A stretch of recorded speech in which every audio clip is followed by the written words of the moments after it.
Across the world, ancient places remain that don't fully add up, giant stones shaped with precision we can't easily explain, carvings hidden on cliffs, temples buried under sand, and artifacts made with skills beyond their age. They sit quietly, carrying questions that history never answered. In this series, we walk through each one, from Inca moon altars to Greek stone lions, desert pyramids, lost storage halls, and forgotten megaliths. No hype, no fantasy. Just calm archaeology and the real mysteries still left in the stones. If you're curious about what the ancient world really built, this series is for you. Rujum El Malfouf Tower Tombs. In the highlands north of Amman, the landscape changes slowly into a wide, open stretch of pale stone, scrub plants, and quiet wind crossing low hills.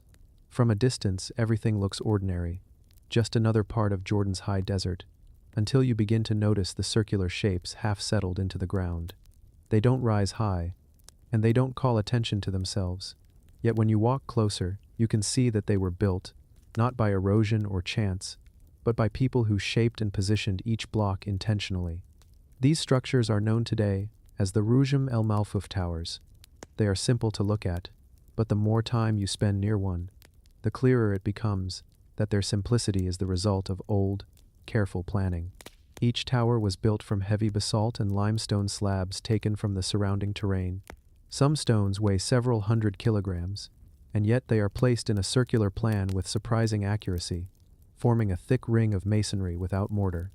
The upper layers have collapsed over time, but the foundations remain steady, still holding their form after several thousand years. When you stand inside one of these circles, surrounded by the low, curved wall, the atmosphere shifts. It feels enclosed, intentional, like a place that once carried meaning for a community that lived with far fewer resources but far clearer reasons for marking the land. Archaeologists believe these towers date to the early Bronze Age, somewhere between 3,000 and 5,000 years ago. Nothing from that period in this region is elaborate. Most structures were temporary huts, light shelters, or simple stone piles. But these round towers stand apart. They required planning, cooperation, and an understanding of how to balance weight. Whoever built them did not build casually. They built something they expected to last, and the fact that we can still see them today shows they succeeded. When you circle around one of the towers, you notice how the stones interlock not perfectly, but with enough intention that you can follow the builder's logic. Larger stones sit at the bottom. Smaller pieces fill gaps near the top. Some towers contain a narrow entrance facing slightly east, barely wide enough for a person to crouch and enter. Inside, the chamber is not large. It does not feel like a room for living. It feels more like a marker, a place that meant something beyond physical shelter. The most common interpretation is that these were tombs. The name Tower Tomb comes from this idea. Some researchers believe that bodies were once placed inside, along with small offerings or pottery. But when excavations took place, many chambers were empty. No clear skeletons, no obvious burial goods. It is possible the tombs were robbed long ago, or that the burials decayed beyond recognition. But it is also possible that these structures were never used as tombs in the traditional sense. In early societies, a tomb did not always contain a body. Sometimes it represented a lineage, a clan, or an ancestor remembered symbolically rather than physically. A stone circle could function as a reminder of identity and continuity. Another interpretation suggests these towers acted as boundary markers. The region was used for seasonal herding. Groups moved with their animals across the hills, returning to the same places each year. A structure that took significant effort to build would have signaled that this area belonged to a particular community, not in an aggressive sense, but as a long-term record of presence. And because the towers sit on small rises and open ground, they could be seen from a distance, serving as quiet landmarks in a landscape that otherwise repeats itself. What makes the towers more interesting is how they relate to other megalithic structures across Jordan. The same region contains dolmens, stone circles, tumuli, and cairns, built during similar periods. All of them use local stone in simple but deliberate forms. They show that early communities in this part of the Levant made a habit of marking the land with stone architecture. And within these traditions, the Rujum El Malfouf towers are unique, circular, enclosed. Built with unusually heavy stones, they show a level of effort beyond what was necessary for daily living. If you look at one tower from a certain angle, especially during late afternoon when the sunlight lowers. The stones catch light unevenly. The gaps between blocks deepen into shadow, and the circular plan becomes more defined. In those moments, the structure feels older, heavier, and more deliberate. You can imagine a group of people standing around it 3,000 or 4,000 years ago, placing the last stone, stepping back from their work, and recognizing that they had built something meant to stand long after they were gone. Excavations near the towers uncovered fragments of pottery, simple bowls, storage vessels, and pieces of cooking jars. None of it is fine or decorated. This fits with the community profile of the time. Early farming groups, partly mobile, partly settled, living with minimal surplus. And yet, despite their modest lifestyle, they invested energy into these towers. This contrast is part of what makes the site compelling. People who did not build houses from stone still built these. The environment around the towers also explains their survival. The highlands here receive a mix of sun, wind, and limited rainfall. Basalt handles the weather well. Limestone erodes, but slowly. Over thousands of years, soil has shifted around the towers, covering some of the lower stones, leaving upper stones exposed.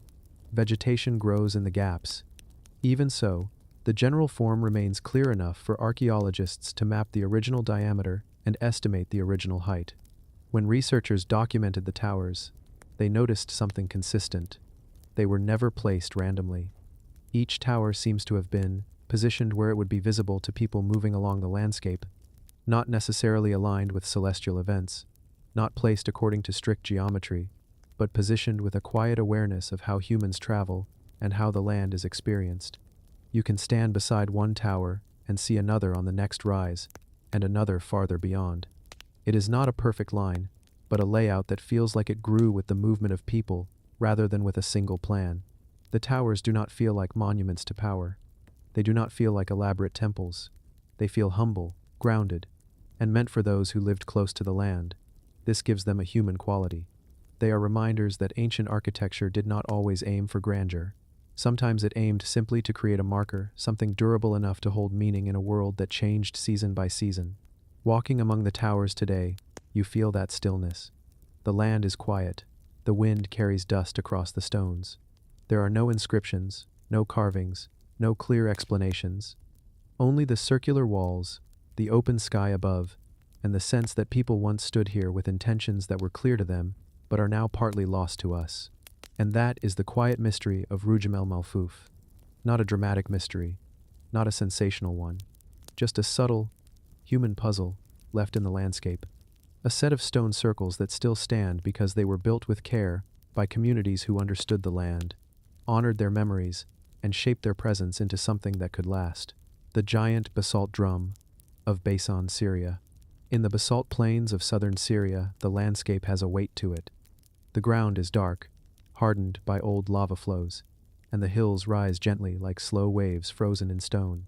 Scattered across this region are small villages and abandoned ruins built from the same black basalt that covers the land. And in one of these places, in an area known historically as Basan, a single massive object has drawn quiet interest for decades. A 2-meter-tall basalt cylinder, carved as one piece, shaped with precision, and sitting in silence without any clear explanation for why it was made. People call it the giant basalt drum, but the name only reflects its shape, not its purpose. When you stand near it, the object feels almost out of proportion with the simple ruins around it. The drum is wide, tall, smooth in some places and rough in others, as if the maker shaped the general form and then stopped just before adding details. The stone is dense, heavy, and incredibly hard, the kind of basalt that resists weather and tools alike. The fact that someone carved a single block of this material into a clean, cylindrical form thousands of years ago raises the first question: who had the tools, the skill, and the reason to shape something like this? The basalt drum sits where it was found, partly surrounded by old walls, partly open to the sky. You can walk around it slowly and trace the tool marks with your hand. The marks aren't decorative. They're practical, controlled, repeated signs of someone slowly chipping away at a rock that does not give up easily. The top surface is flat and slightly concave, as if it once held something or supported something. But there are no inscriptions, no carvings, no symbols to indicate ownership, meaning, or ritual purpose. It stands in silence, giving no direct answers. Basalt is one of the hardest stones available in this region. Even today, shaping basalt requires serious effort. In the ancient world, it meant days or weeks of controlled hammering using stone or early metal tools. That makes the existence of the drum even more unusual. It is not a stone you casually shape. It is not a material you choose if you want to make something easy or temporary. Whoever carved it selected a stone that lasts, a stone meant to endure both time and weather. Archaeologists studying the basalt plains of Syria have found altars, troughs, pillars, sarcophagi, and grinding stones carved from basalt, but the drum does not fit any of those categories. It is too large to be a grinding tool. It is too plain to be a decorated ritual altar. It is too heavy to be a simple household object. And its shape, tall, cylindrical, evenly carved, suggests intent, but not one that repeats elsewhere in the region. If this object was part of a known architectural tradition, we would expect more examples. But for now, the drum remains mostly alone, a single piece without a known cultural series behind it. One idea suggests that the drum might have served as a base for something now missing: a wooden pole, a ceremonial pillar, or a statue long decayed or removed. In this interpretation, the basalt drum was not the final object, but the foundation for one. The flat upper surface could have supported a structure that marked a gathering place or ritual ground. But there is no surviving trace of such an addition. If wood once stood on top, it would have long since disappeared in the harsh desert environment. Another idea is that the drum was used in a ritual related to sound or vibration. Basalt can produce a deep tone when struck, especially when carved in certain shapes. Some ancient cultures use stone resonators or drum-like blocks for ceremonies. However, the basalt drum is so massive and so thick that it would not ring easily. Testing done on similar basalt forms in the region shows that thick basalt objects tend to produce dull, muted tones rather than clear ones. If sound played a role, it may have been symbolic rather than musical. More practical interpretations consider that the drum might have been part of an early agricultural or industrial installation. In this region, ancient communities sometimes used carved basalt blocks as weights, supports, or bases for mechanical systems related to pressing, grinding, or storage. But again, the size of the drum, nearly 2 meters tall, exceeds what those installations required. It would be impractical as a press weight or support. Its shape also lacks grooves or channels that functional tools normally have. So, archaeologists often return to the idea that the drum had a ceremonial purpose, even if the details remain unknown. It could have been a marker stone, something that signaled a boundary, a sacred space, or a significant spot for the community. Some ancient cultures used large stone cylinders as symbolic guardians or stylistic landmarks. The drum's position near old settlement ruins supports this possibility. It sits close to a small cluster of basalt walls that once formed a building or enclosure, suggesting the drum was placed intentionally near an important structure. When you walk around the drum slowly, the environment around it affects the way you understand it. The landscape is quiet, the wind is dry, and the basalt absorbs heat during the day and releases it at night. The drum feels like part of the land, heavy, rooted, stable. The people who carved it lived in a world where stone carried meaning, where durability mattered. Their settlements were often made from basalt blocks, their tools carved from basalt flakes, their tombs lined with basalt slabs. And yet, this drum stands out even among that tradition. One detail often overlooked is the drum's location within the basalt flows themselves. The region's volcanic ground offers natural boulders, but not in perfectly rounded or cylindrical forms. Someone selected a large block, moved it at least a short distance, and shaped it fully in place. That decision to carve the cylinder on site, rather than shaping smaller parts and assembling them, suggests that the builders saw importance in keeping the object whole. A single piece of stone carries symbolic value in many ancient cultures. It represents unity, permanence, and an unbroken connection to the earth. The flatness of the top surface also suggests intentional leveling. It is too even to be accidental. Whether it supported a statue, a pole, an offering bowl, or simply stood as a symbol, the top was meant to be approached and noticed. In some early Levantine rituals, offerings were placed on elevated stone platforms, but those platforms usually had recesses or carved basins, and the basalt drum does not. Its surface is plain, quiet, undecorated, which makes it feel more like a base than an altar. Archaeologists working in southern Syria often describe ruins like these as quiet sites, places where there are no inscriptions, no decorated monuments, and no written explanations, places where all interpretation comes from stone, soil, and context. And the basalt drum fits that pattern perfectly. It refuses to explain itself. It gives only clues: the quality of carving, the type of stone, the position in the landscape, the effort required to make it, and then stops. When you imagine the people who shaped it, you picture small communities depending on agriculture, herding, and trade routes that stretch toward Damascus, Jordan, and the southern Levant. These communities built with stone because it lasted. They left stone markers because stone survives. And the basalt drum, whether as a symbolic object, a ritual base, or a monumental marker, represents that same continuity. It is a reminder that even simple geometry carved from local stone can hold meaning beyond its form. Walking away from it, you feel the weight of its presence. Not dramatic weight, not the scale of a great temple or a monumental statue, but the grounded, steady weight of something built slowly, with intention, by people who wanted certain shapes to matter. The drum does not dominate the landscape. It does not demand attention. It simply sits, enduring, in a region filled with basalt memories of past communities. Its mystery remains a quiet one. No myths attached to it, no legends claiming supernatural origins. Just a carved cylinder whose purpose slipped out of human memory, leaving the stone behind to speak for itself. And even in silence, it manages to hold the attention of anyone who stands near it long enough to wonder why it was made and what it once meant to the people who shaped it with such determination. The megalithic Wall of the Crow, south of the Giza Plateau, past the crowds and past the familiar landmarks that everyone knows, the desert opens into a quieter, wider space. The sound of the city fades, and the pyramids, even though they remain in sight, begin to feel more distant, almost like background silhouettes. It's in this quieter zone, where very few visitors walk, that an enormous stone structure sits half buried in sand. At first, it looks like the remains of an old barrier, maybe a collapsed enclosure or a forgotten line of stones. But when you walk closer, the size of the blocks becomes undeniable. These aren't normal wall stones. They are enormous horizontal slabs, some weighing as much as the blocks used in the Great Pyramid, and the wall they form rises almost 30 feet at its highest surviving points.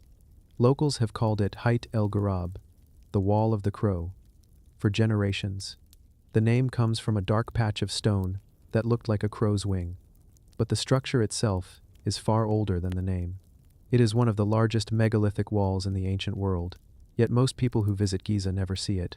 When you walk beside the wall, the feeling is immediate. It doesn't behave like a normal boundary. It doesn't behave like city walls, temple walls, or fortification walls. There are no battlements, no defensive towers, no narrow entrances. Instead, the wall has one gigantic opening, a gate so wide that it feels out of scale with the structure around it. You can imagine hundreds of people passing through it at once. And the stones that form the gateway are so large, so deliberately shaped, that it becomes clear that whatever happened here required force, organization, and planning on the same level as the Great Pyramid projects. Archaeologists date the wall to the 4th dynasty, around the same period when the Great Pyramid was built. The stones used in the wall match the limestone used in other major structures in Giza. The tool marks, the shaping methods, and the way the stone is fitted all point to the same workers who were active across the plateau. But the purpose of the wall does not match any other known structure from this period. It does not enclose a pyramid. It does not connect two temples. It is not part of a ceremonial causeway. It stands completely alone, acting like a massive line drawn across the desert for reasons that remain unclear. Walking along the wall, the length becomes noticeable.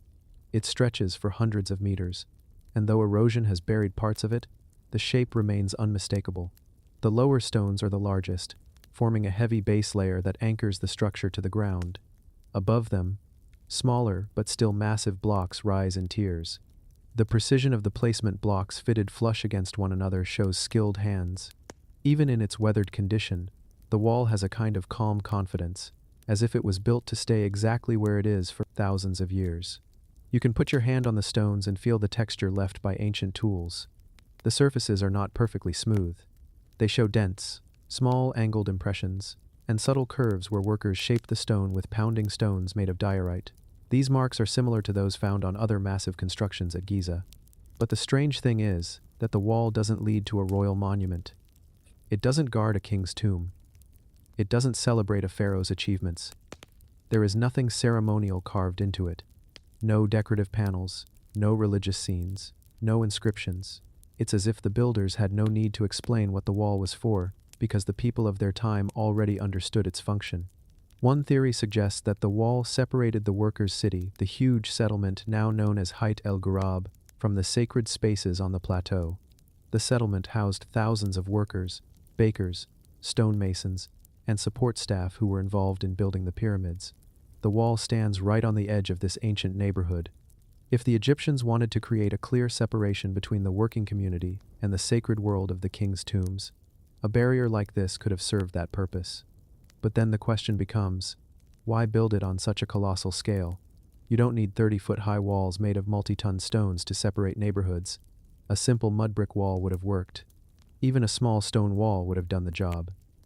But the Wall of the Crow is not small. It is the kind of wall you build when you want its presence to matter not just practically, but symbolically. Some archaeologists think the wall acted as a ceremonial threshold. In ancient Egypt, the movement between spaces from the everyday world into the sacred domain was important. Processions were central to Egyptian ritual life, and the act of passing through a monumental gateway signified entering into a different spiritual environment. The Wall of the Crow, with its massive gateway facing the plateau, may have been one such threshold. Entire groups of people could have moved through it during festival days or during organized rituals connected to the pyramid complexes. If you stand at the center of the gateway today and look toward the pyramids, the alignment starts to make sense. The wall frames the land in a way that directs your attention toward the monuments on the plateau. It feels like an entrance, not to a building, but to a landscape of sacred architecture. Yet, even this interpretation leaves questions unanswered. If the gate marked a sacred transition, why was no symbolic decoration added? Egyptian ritual gateways elsewhere in temples and ceremonial routes are covered in carvings, inscriptions, and scenes of offering. Here, there is nothing. Another theory suggests the wall was part of a larger system of managing crowds. The construction of the pyramids required huge numbers of workers moving between the settlement and the work sites. A single monumental gate could have created a controlled entry point, allowing supervisors to manage flow and direction. The scale of the gate may reflect the scale of the workforce, large groups moving in coordinated timing, but this explanation still struggles with the overwhelming size. Even labor management doesn't require 20-ton blocks. As you walk further along the wall, you notice how the land shifts around it. In some places, the sand rises almost to the top of the structure, covering much of its height. In others, the wall towers over you because the land has eroded downward. This uneven ground has hidden and revealed different parts of the structure at different times in history. Excavations show that the wall was once much taller in places than what we see today. The natural layers of sand and wind have partially buried it, protecting some stones but hiding the overall form from the modern world until recent archaeological clearing. On the opposite side of the wall, far from the gateway, the stones are just as well fitted, but slightly different in proportion. The builders clearly adapted to the terrain. They laid out blocks in response to dips, rises, and natural curves in the land. This tells us something important. The wall wasn't built in a hurry. Its construction required surveying, planning, and organized teams who understood stone behavior and landscape structure. This makes the absence of a clear royal signature even more surprising. A wall of this size almost always belongs to a king, yet no king claims it. The mystery deepens when you consider what the wall does not protect. It doesn't form a defensive line. It doesn't surround a vulnerable area. It doesn't connect two known structures. It stands as a single, independent project. In a civilization known for building complexes that integrate architecture, symbolism, and function, the Wall of the Crow stands strangely apart, as if the builders knew something we don't. Sometimes the simplest explanation is the most human one. The wall might have represented order, a way to divide the world of workers, labor, and everyday living from the world of ritual, kingship, and eternity. Not because of threat or danger, but because the Egyptians believed strongly in separation of roles. The wall marks that line not with mud brick or timber, but with monumental stone that says clearly, beyond this point, what happens is sacred. When the sun lowers and shadows stretch across the wall, its shape becomes even more defined. You can see how the blocks lock together in staggered patterns. You can see the gentle inward slope that stabilizes the structure. You can imagine lines of workers passing through the gate during festival days, their footsteps echoing along the desert ground. And you realize that even without inscriptions, without a clear explanation, the wall was never meant to be hidden. It was meant to be seen. Today, the Wall of the Crow sits quietly at the edge of the desert. Most tourists pass nearby without realizing that one of the largest structures at Giza is only a few minutes' walk away. It's a piece of ancient engineering that doesn't compete for attention. It doesn't try to impress the way the pyramids do. It simply stands where it was built, holding on to a purpose that has slipped out of human memory. And that quiet presence, heavy, deliberate, and unspoken, is what makes it one of the most intriguing megalithic structures in Egypt.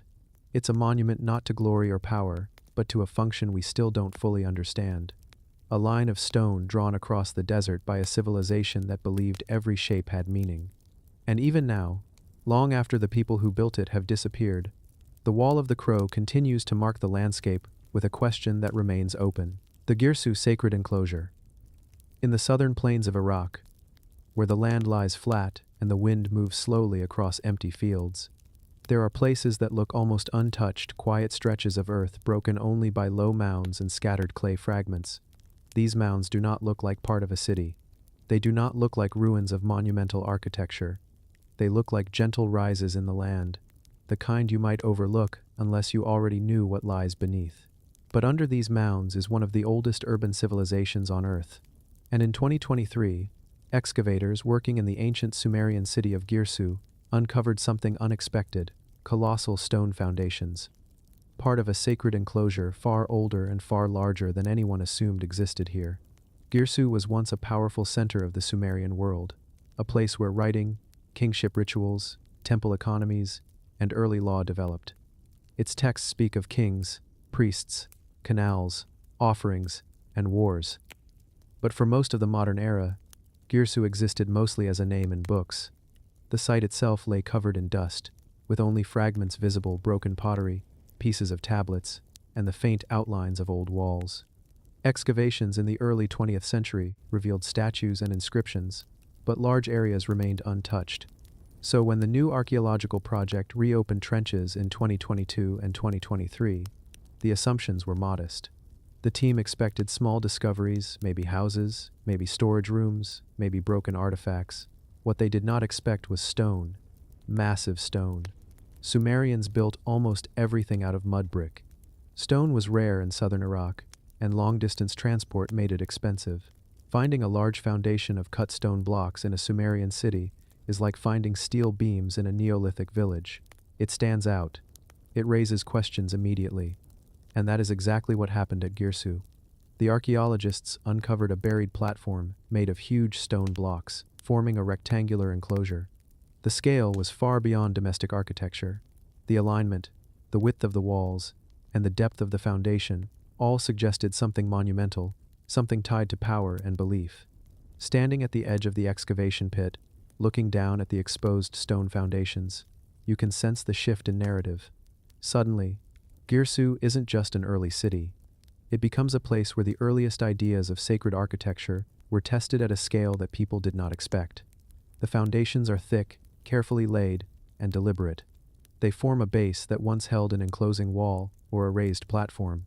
The stones are worn, but the cut lines remain. They sit tightly together, placed with a level of confidence rarely seen in structures this old. When you walk around the excavation area, the ground crunches with fragments of ancient clay tablets, broken bricks, and pottery. The air smells faintly of dust and old earth. Yet as you approach the trenches where the stone foundations appear, you feel something different. The stones change the sound of your footsteps. They change the look of the site. The contrast between the mud brick fragments and the heavy stone blocks tells you immediately that this space once meant something more.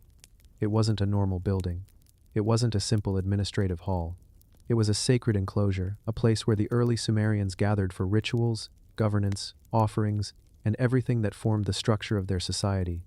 Girsu is closely tied to Ningirsu, a warrior and agricultural god. Ancient inscriptions describe great temples, canals built as offerings, and sacred complexes dedicated to him.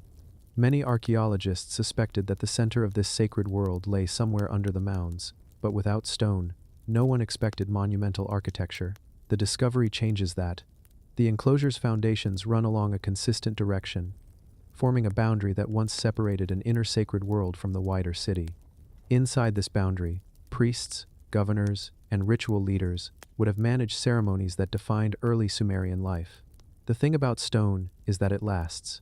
Mud brick dissolves, wood decomposes, clay melts into soil, but stone stays. So the fact that the earliest sacred enclosure used stone, even when stone was difficult to bring to southern Mesopotamia, tells us that the builders did not want this place to vanish. They wanted a permanent boundary. They wanted a physical line between everyday life and the world of the gods. And that line still survives, even if broken and buried. Archaeologists uncovered parts of staircases leading upward from the stone-based steps that once carried priests or leaders into a raised area. They found traces of plaster, the remains of surfaces that once covered the stone. They found soil layers filled with offerings, including the broken pieces of statues and ceremonial objects. Each of these details adds to the picture. This was not a palace courtyard, not a residential zone, not a warehouse. It was a ceremonial core, a designed space where power was expressed through architecture long before monumental temples like Uruk's White Temple. One of the quiet details that stands out is the orientation. The enclosure is aligned almost perfectly with the cardinal directions. The Sumerians did not build casually. They built according to cosmic order. To them, directions mattered, layout mattered. So the sacred enclosure was placed in a way that connected it to both the city plan and the natural world's sunrise, sunset, seasonal cycles. When you stand near the uncovered corner of the stone foundation and look across the flat land, the alignment still feels intentional. Even after thousands of years, the design holds. The excavation area is wide and calm now, but during ancient times, this would have been bustling. Priests carrying offerings, workers laying mud brick around the stone core, officials entering from one gate and exiting from another, children running errands between temple storage rooms, messengers carrying tablets, scribes recording grain distribution, and above it all, the raised sacred area marked by this stone foundation, a platform that symbolized the authority of the city's god and the structure of the community. One thing archaeologists noticed was the layering of the site. Girsu wasn't built once, it was rebuilt, modified, expanded, and renewed. Under the stone enclosure, there are earlier mud brick walls. Above the stone enclosure, there are later additions. The sacred core shifted over time, but the decision to use stone appears to mark a moment when the society wanted to stabilize its identity, to anchor its ritual world in something that would not decay. You can almost imagine the reasoning. If the world's first cities were forming here, then their sacred centers needed a strength that matched their ambition. Walking across the site today, the contrast between the ancient stone and the silence of the desert around it is striking. There are no high walls remaining, no standing pillars, no decorated facades, only foundations, only the base. And yet the base itself is enough to show a level of importance. Foundations are usually the quietest part of a building, hidden beneath everything else. But here, the foundation is the message. It tells you that this place mattered enough to require permanence. The excavation teams working in 2023 described the feeling of uncovering each stone, brushing away soil layer by layer, and realizing that they were touching something that hadn't been seen in 4,000 years. It's not dramatic in a Hollywood sense. It's slow, careful work.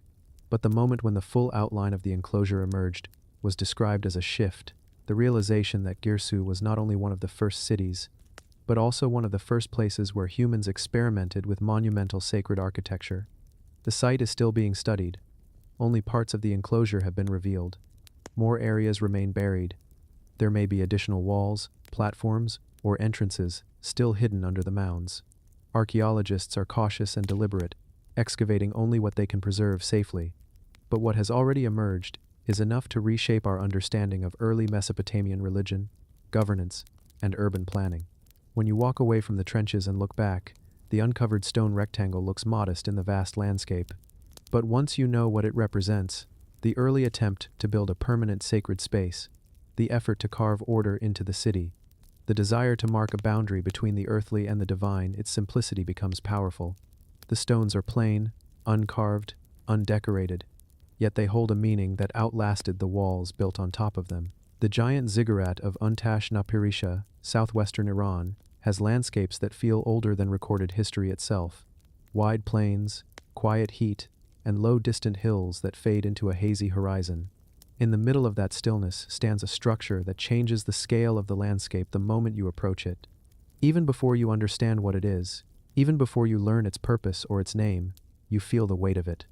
Rising in layers, built from tens of thousands of mud bricks and fired bricks, the ziggurat of Untash-Napirisha, today known as Choga Zanbil, sits like a stepped mountain in the open desert, a monument from a civilization that has mostly faded from memory.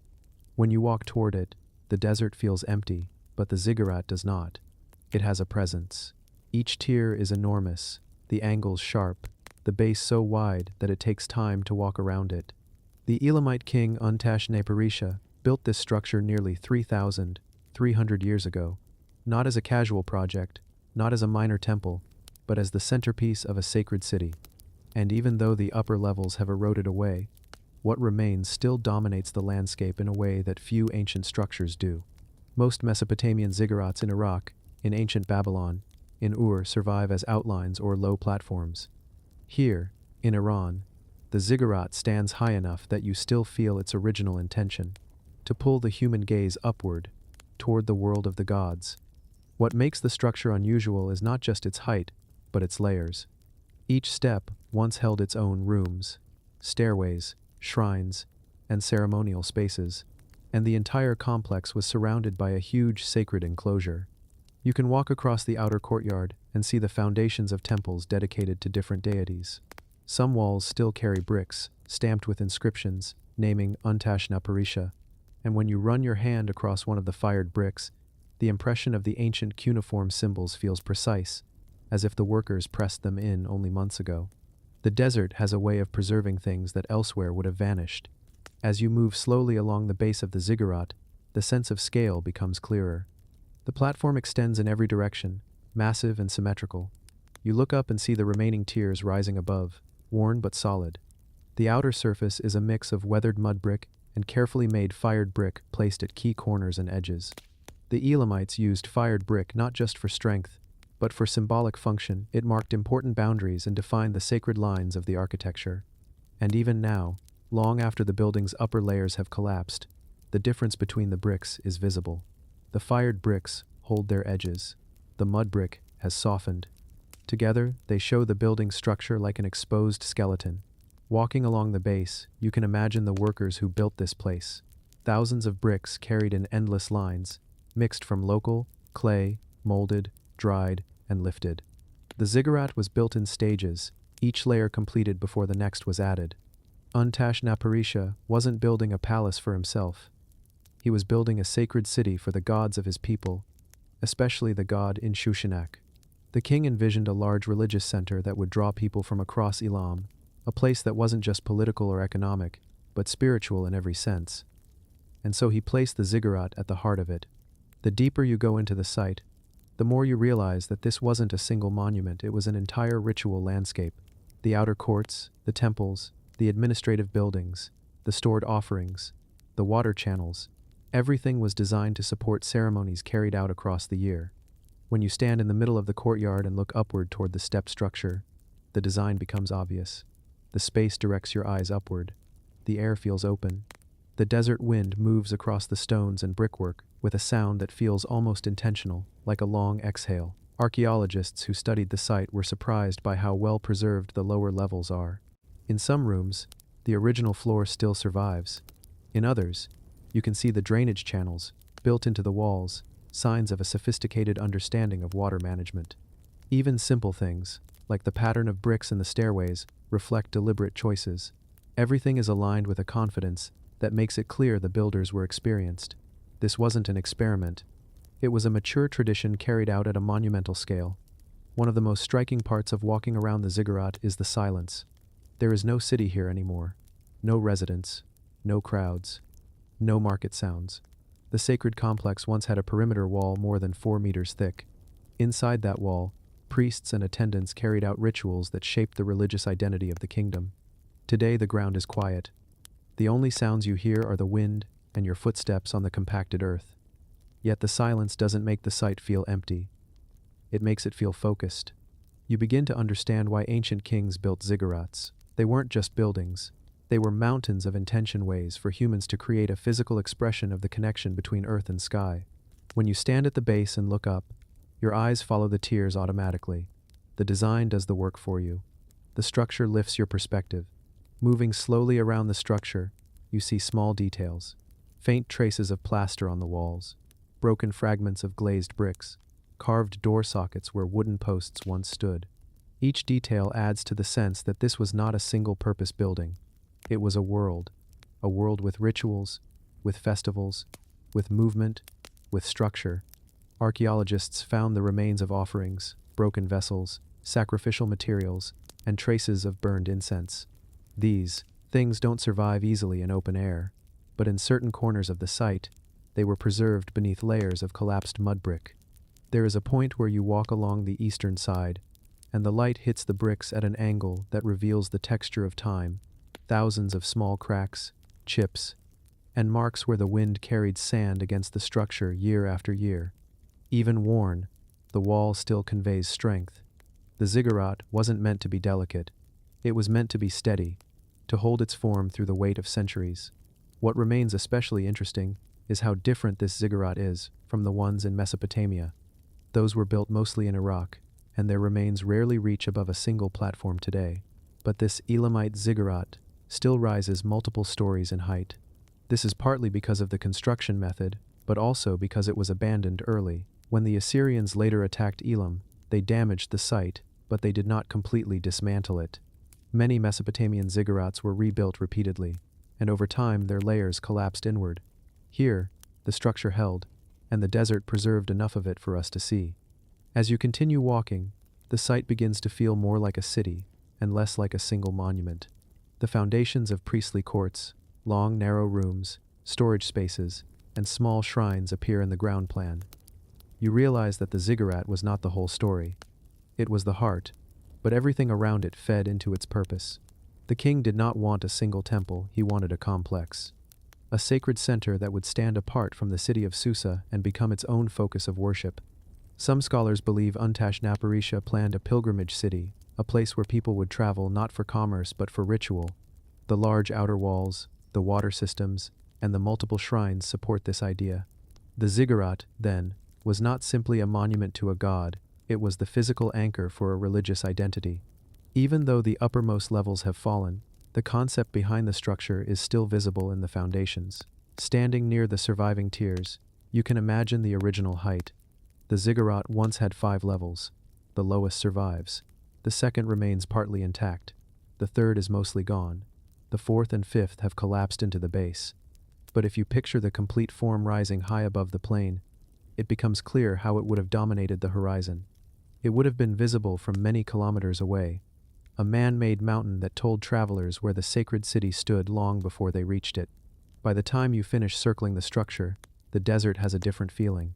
The sun lowers, the shadows deepen, and the bricks begin to glow faintly with the warm color of late light. The entire complex looks older, larger, and more deliberate. Everything about it speaks to a civilization that wanted permanence, a civilization that believed the gods deserved a structure that would not fade with the passing of years. And that is what the ziggurat remains today. A quiet, enduring marker of a world that shaped early religion, early kingship, early architecture, and early identity. It doesn't need inscriptions to explain itself. The scale alone tells you that it mattered. The precision of the bricks tells you that people gave their labor willingly. The calm presence of the structure tells you that it once held meaning worth building a city around. Even now, long after the ceremonies have ended and the priests have vanished, the ziggurat of Untashnaparisha continues to rise quietly out of the Iranian desert, holding the shape of a belief that time could not erase, only soften at the edges. The massive stone pits of Karahan Tepe, on the southeastern edge of Turkey, far from the busy urban centers, the landscape widens into long stretches of dry hills and shallow valleys. The ground here is pale, almost chalk-like in places, and the horizon feels open enough that time itself stretches with it. This region has always looked ancient, but over the past few years, archaeologists uncovered something that pushes the idea of ancient far beyond what people expected. Karahan Tepe, one of the oldest monumental sites ever discovered, sits quietly in these hills, not marked by towering temples or tall surviving structures, but by something even more unusual: massive stone pits, deep carved enclosures, and megalithic spaces shaped with intention more than 12,000 years ago. The site is older than Göbekli Tepe. It belongs to the same cultural horizon, the early Neolithic world that emerged at the end of the Ice Age, but Karahan Tepe reveals a different side of that world. Instead of circular temples filled only with pillars, this place contains deep rectangular pits carved straight into bedrock, long shafts with polished sides, and narrow stone corridors that drop into silence. When you stand near one of the pits, you don't just see a hole in the ground.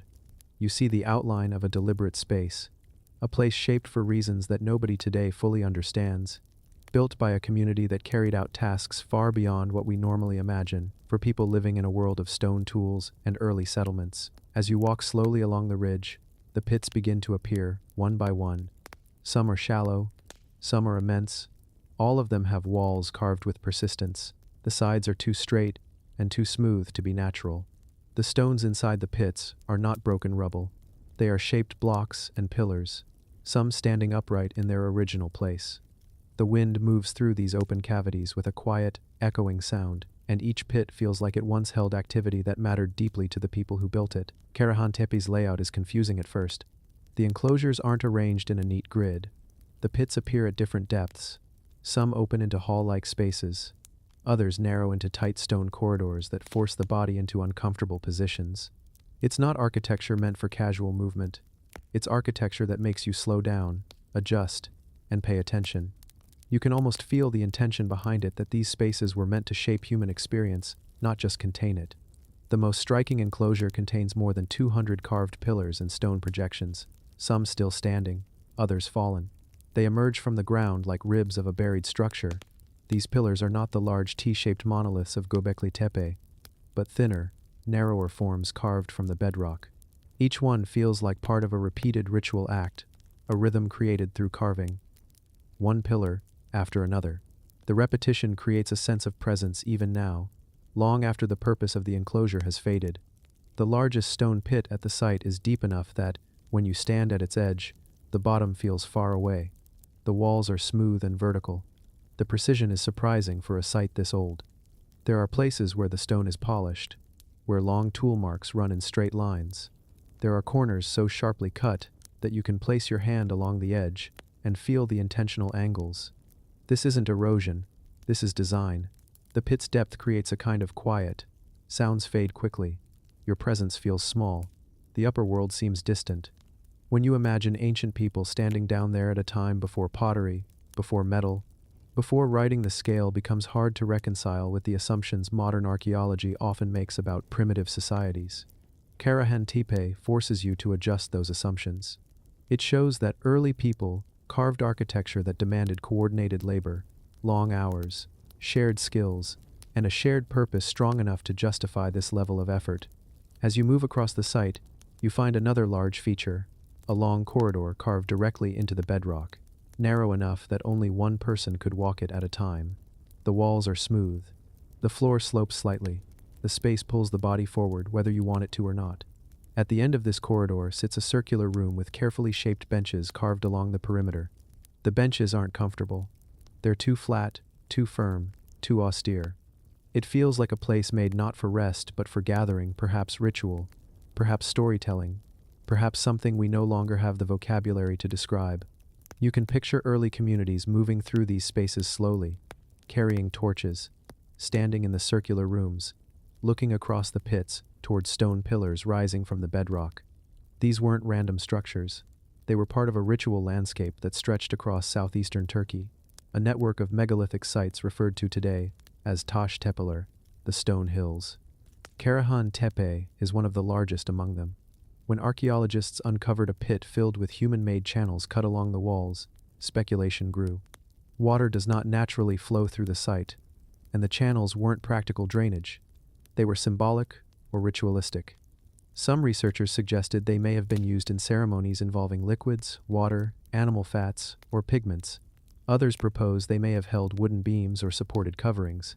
Whatever the answer, the carving shows intention. Someone planned these channels. Someone shaped them with persistence. Karahan Tepe's age makes everything stranger. 12,000 years ago is far earlier than farming cities, far earlier than metal, far earlier than writing. Yet these pits show architectural thinking that doesn't match a community of simple hunter-gatherers.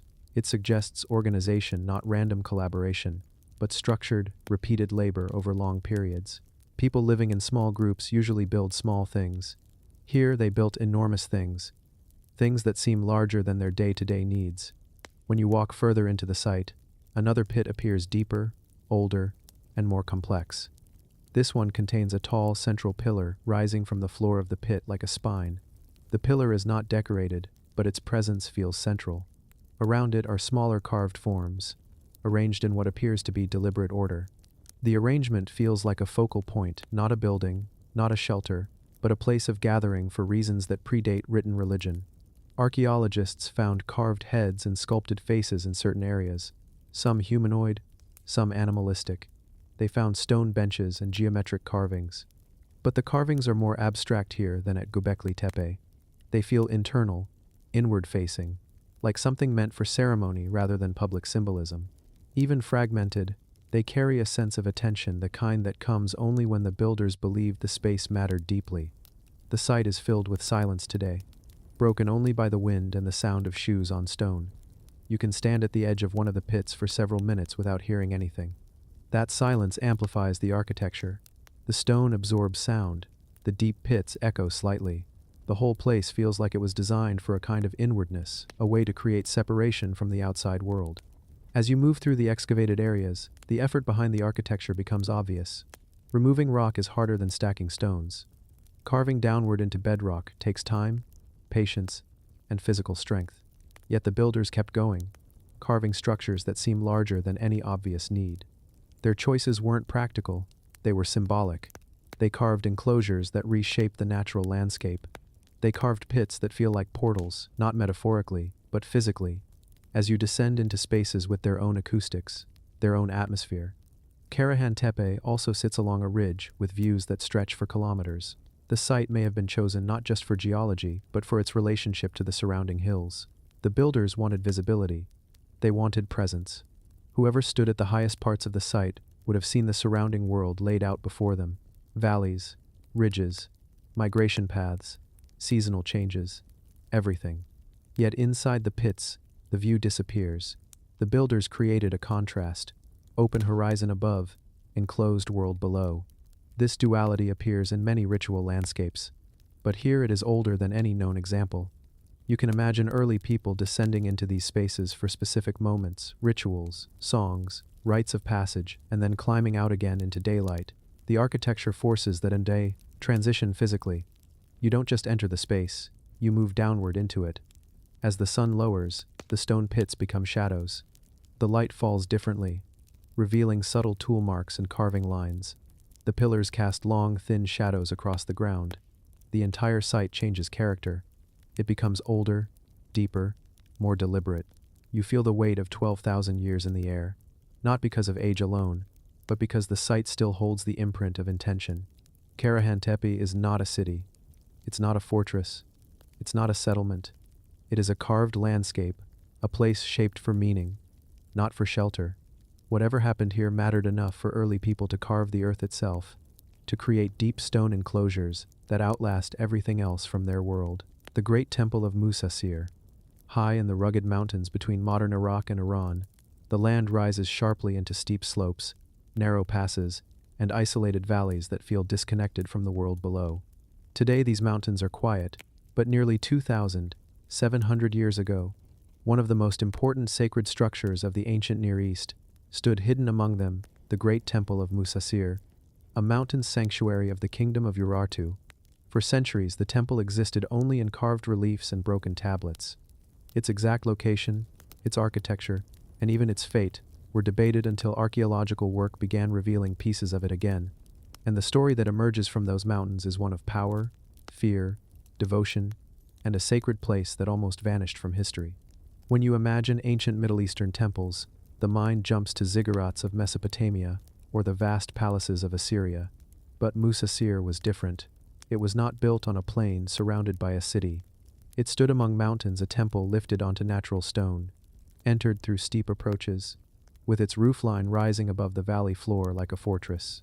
To the Urartians, the temple was the house of their chief god, Haldi, and because it stood high above their land, it became a symbol of divine authority. Kings came here not to display wealth, but to anchor their legitimacy. Offerings were brought not as rituals for the public, but as personal pledges of loyalty to the deity who could grant or remove power. What makes this temple especially interesting is how vividly it appears in ancient Assyrian records. In a relief carved on the walls of Sargon II's palace at Khorsabad, the temple is shown as a tall, square building with a steeply pitched roof and decorative elements that stand apart from both Mesopotamian and Anatolian styles. In the relief, the Assyrians are shown plundering the sanctuary, carrying out statues, shields, bowls, and enormous amounts of treasure. That moment, the 714 BCE sack of Musasir, became one of the most famous episodes in Urartian history, but for thousands of years, the place itself remained lost. Walking through the mountains where the temple once stood, you understand why. The terrain is difficult. Valleys cut sharply into the rock. Approaches twist between cliff faces. The landscape conceals locations easily. Archaeologists studying the region described how challenging it was just to survey the area. And yet, ancient texts speak of Musasir as a powerful sanctuary visited by kings, protected by priests, and rich enough to tempt an Assyrian invasion. Something major existed here, even if the remains were hard to find. When excavators finally uncovered architectural fragments and foundations that matched the ancient descriptions, the picture became clearer. The great temple had been built with a distinctive style: tall, vertical walls, a wide entrance framed by decorated stone, and a heavy, sloping roof made of timber and clay. The base of the temple sat on a raised stone platform that lifted it above the surrounding ground. This elevation wasn't just practical, it symbolized its separation from the world of ordinary humans. As you walk across the site today, the ground is scattered with carved blocks, broken columns, and stone bases worn smooth by time. Some pieces still carry the faint outlines of decorations, diagonal patterns, geometric borders, and carved notches that once held wooden beams. You can imagine the bright, painted wood and bronze fittings that once covered these surfaces, because the Assyrian reliefs show the temple adorned with shields, metal discs, and possibly even statues hanging from its walls. The setting amplifies the atmosphere. You stand on a high plateau, with mountains rising on all sides, their slopes catching the shifting light. The wind moves across the stones with a steady sound, and you can picture ancient priests climbing these steps in ceremonial clothing, carrying offerings in both hands, chanting prayers that echoed off the surrounding cliffs. This wasn't a temple meant for large crowds. It was meant for precision, for elite rituals, for kings seeking legitimacy, for envoys carrying messages to the god Haldi. One of the most striking discoveries near the site was the presence of storage pits and offering deposits. Archaeologists found fragments of bronze shields, weapon fittings, ceremonial bowls, and decorative plaques. These were not objects used in daily life. They were offerings, many of them incredibly valuable. Texts from Urartu mention that kings dedicated entire sets of armor, weapons, and even captured goods from conquered lands to Musasir. The sanctuary served as both a treasury and a divine archive, a place where political history became spiritual evidence. The more you walk around the ruins, the more you understand why the Assyrians targeted this place. In 714 BCE, Sargon II led a military campaign deep into the mountains. Ancient records describe how surprised he was to find such wealth at Musasir. The relief at Khorsabad shows soldiers carrying out massive cauldrons, statues of gods, shields stacked in rows, and chests overflowing with objects. For the Assyrians, this was not just a victory. It was a humiliation for Urartu, taking offerings meant for their chief god and displaying them in Assyria's capital. But the sack of Musasir had another consequence. It broke the continuity of worship at the site and contributed to its decline. After the destruction, references to the temple become rare. The building was never restored to its original grandeur. Over time, the location faded from memory. Mud brick walls collapsed, timbers decayed, Stones fell from their platforms and rolled down the mountainsides. The temple that was once spoken of as the center of Urartian kingship slowly returned to the earth. Yet even in ruin, the ground holds traces of what once stood here. Excavation trenches reveal the foundation's wide, rectangular stones forming the base of the sacred building. A few architectural elements were found with holes carved for wooden supports, revealing how the heavy roof was anchored. The style reflected both mountain practicality and ceremonial ambition.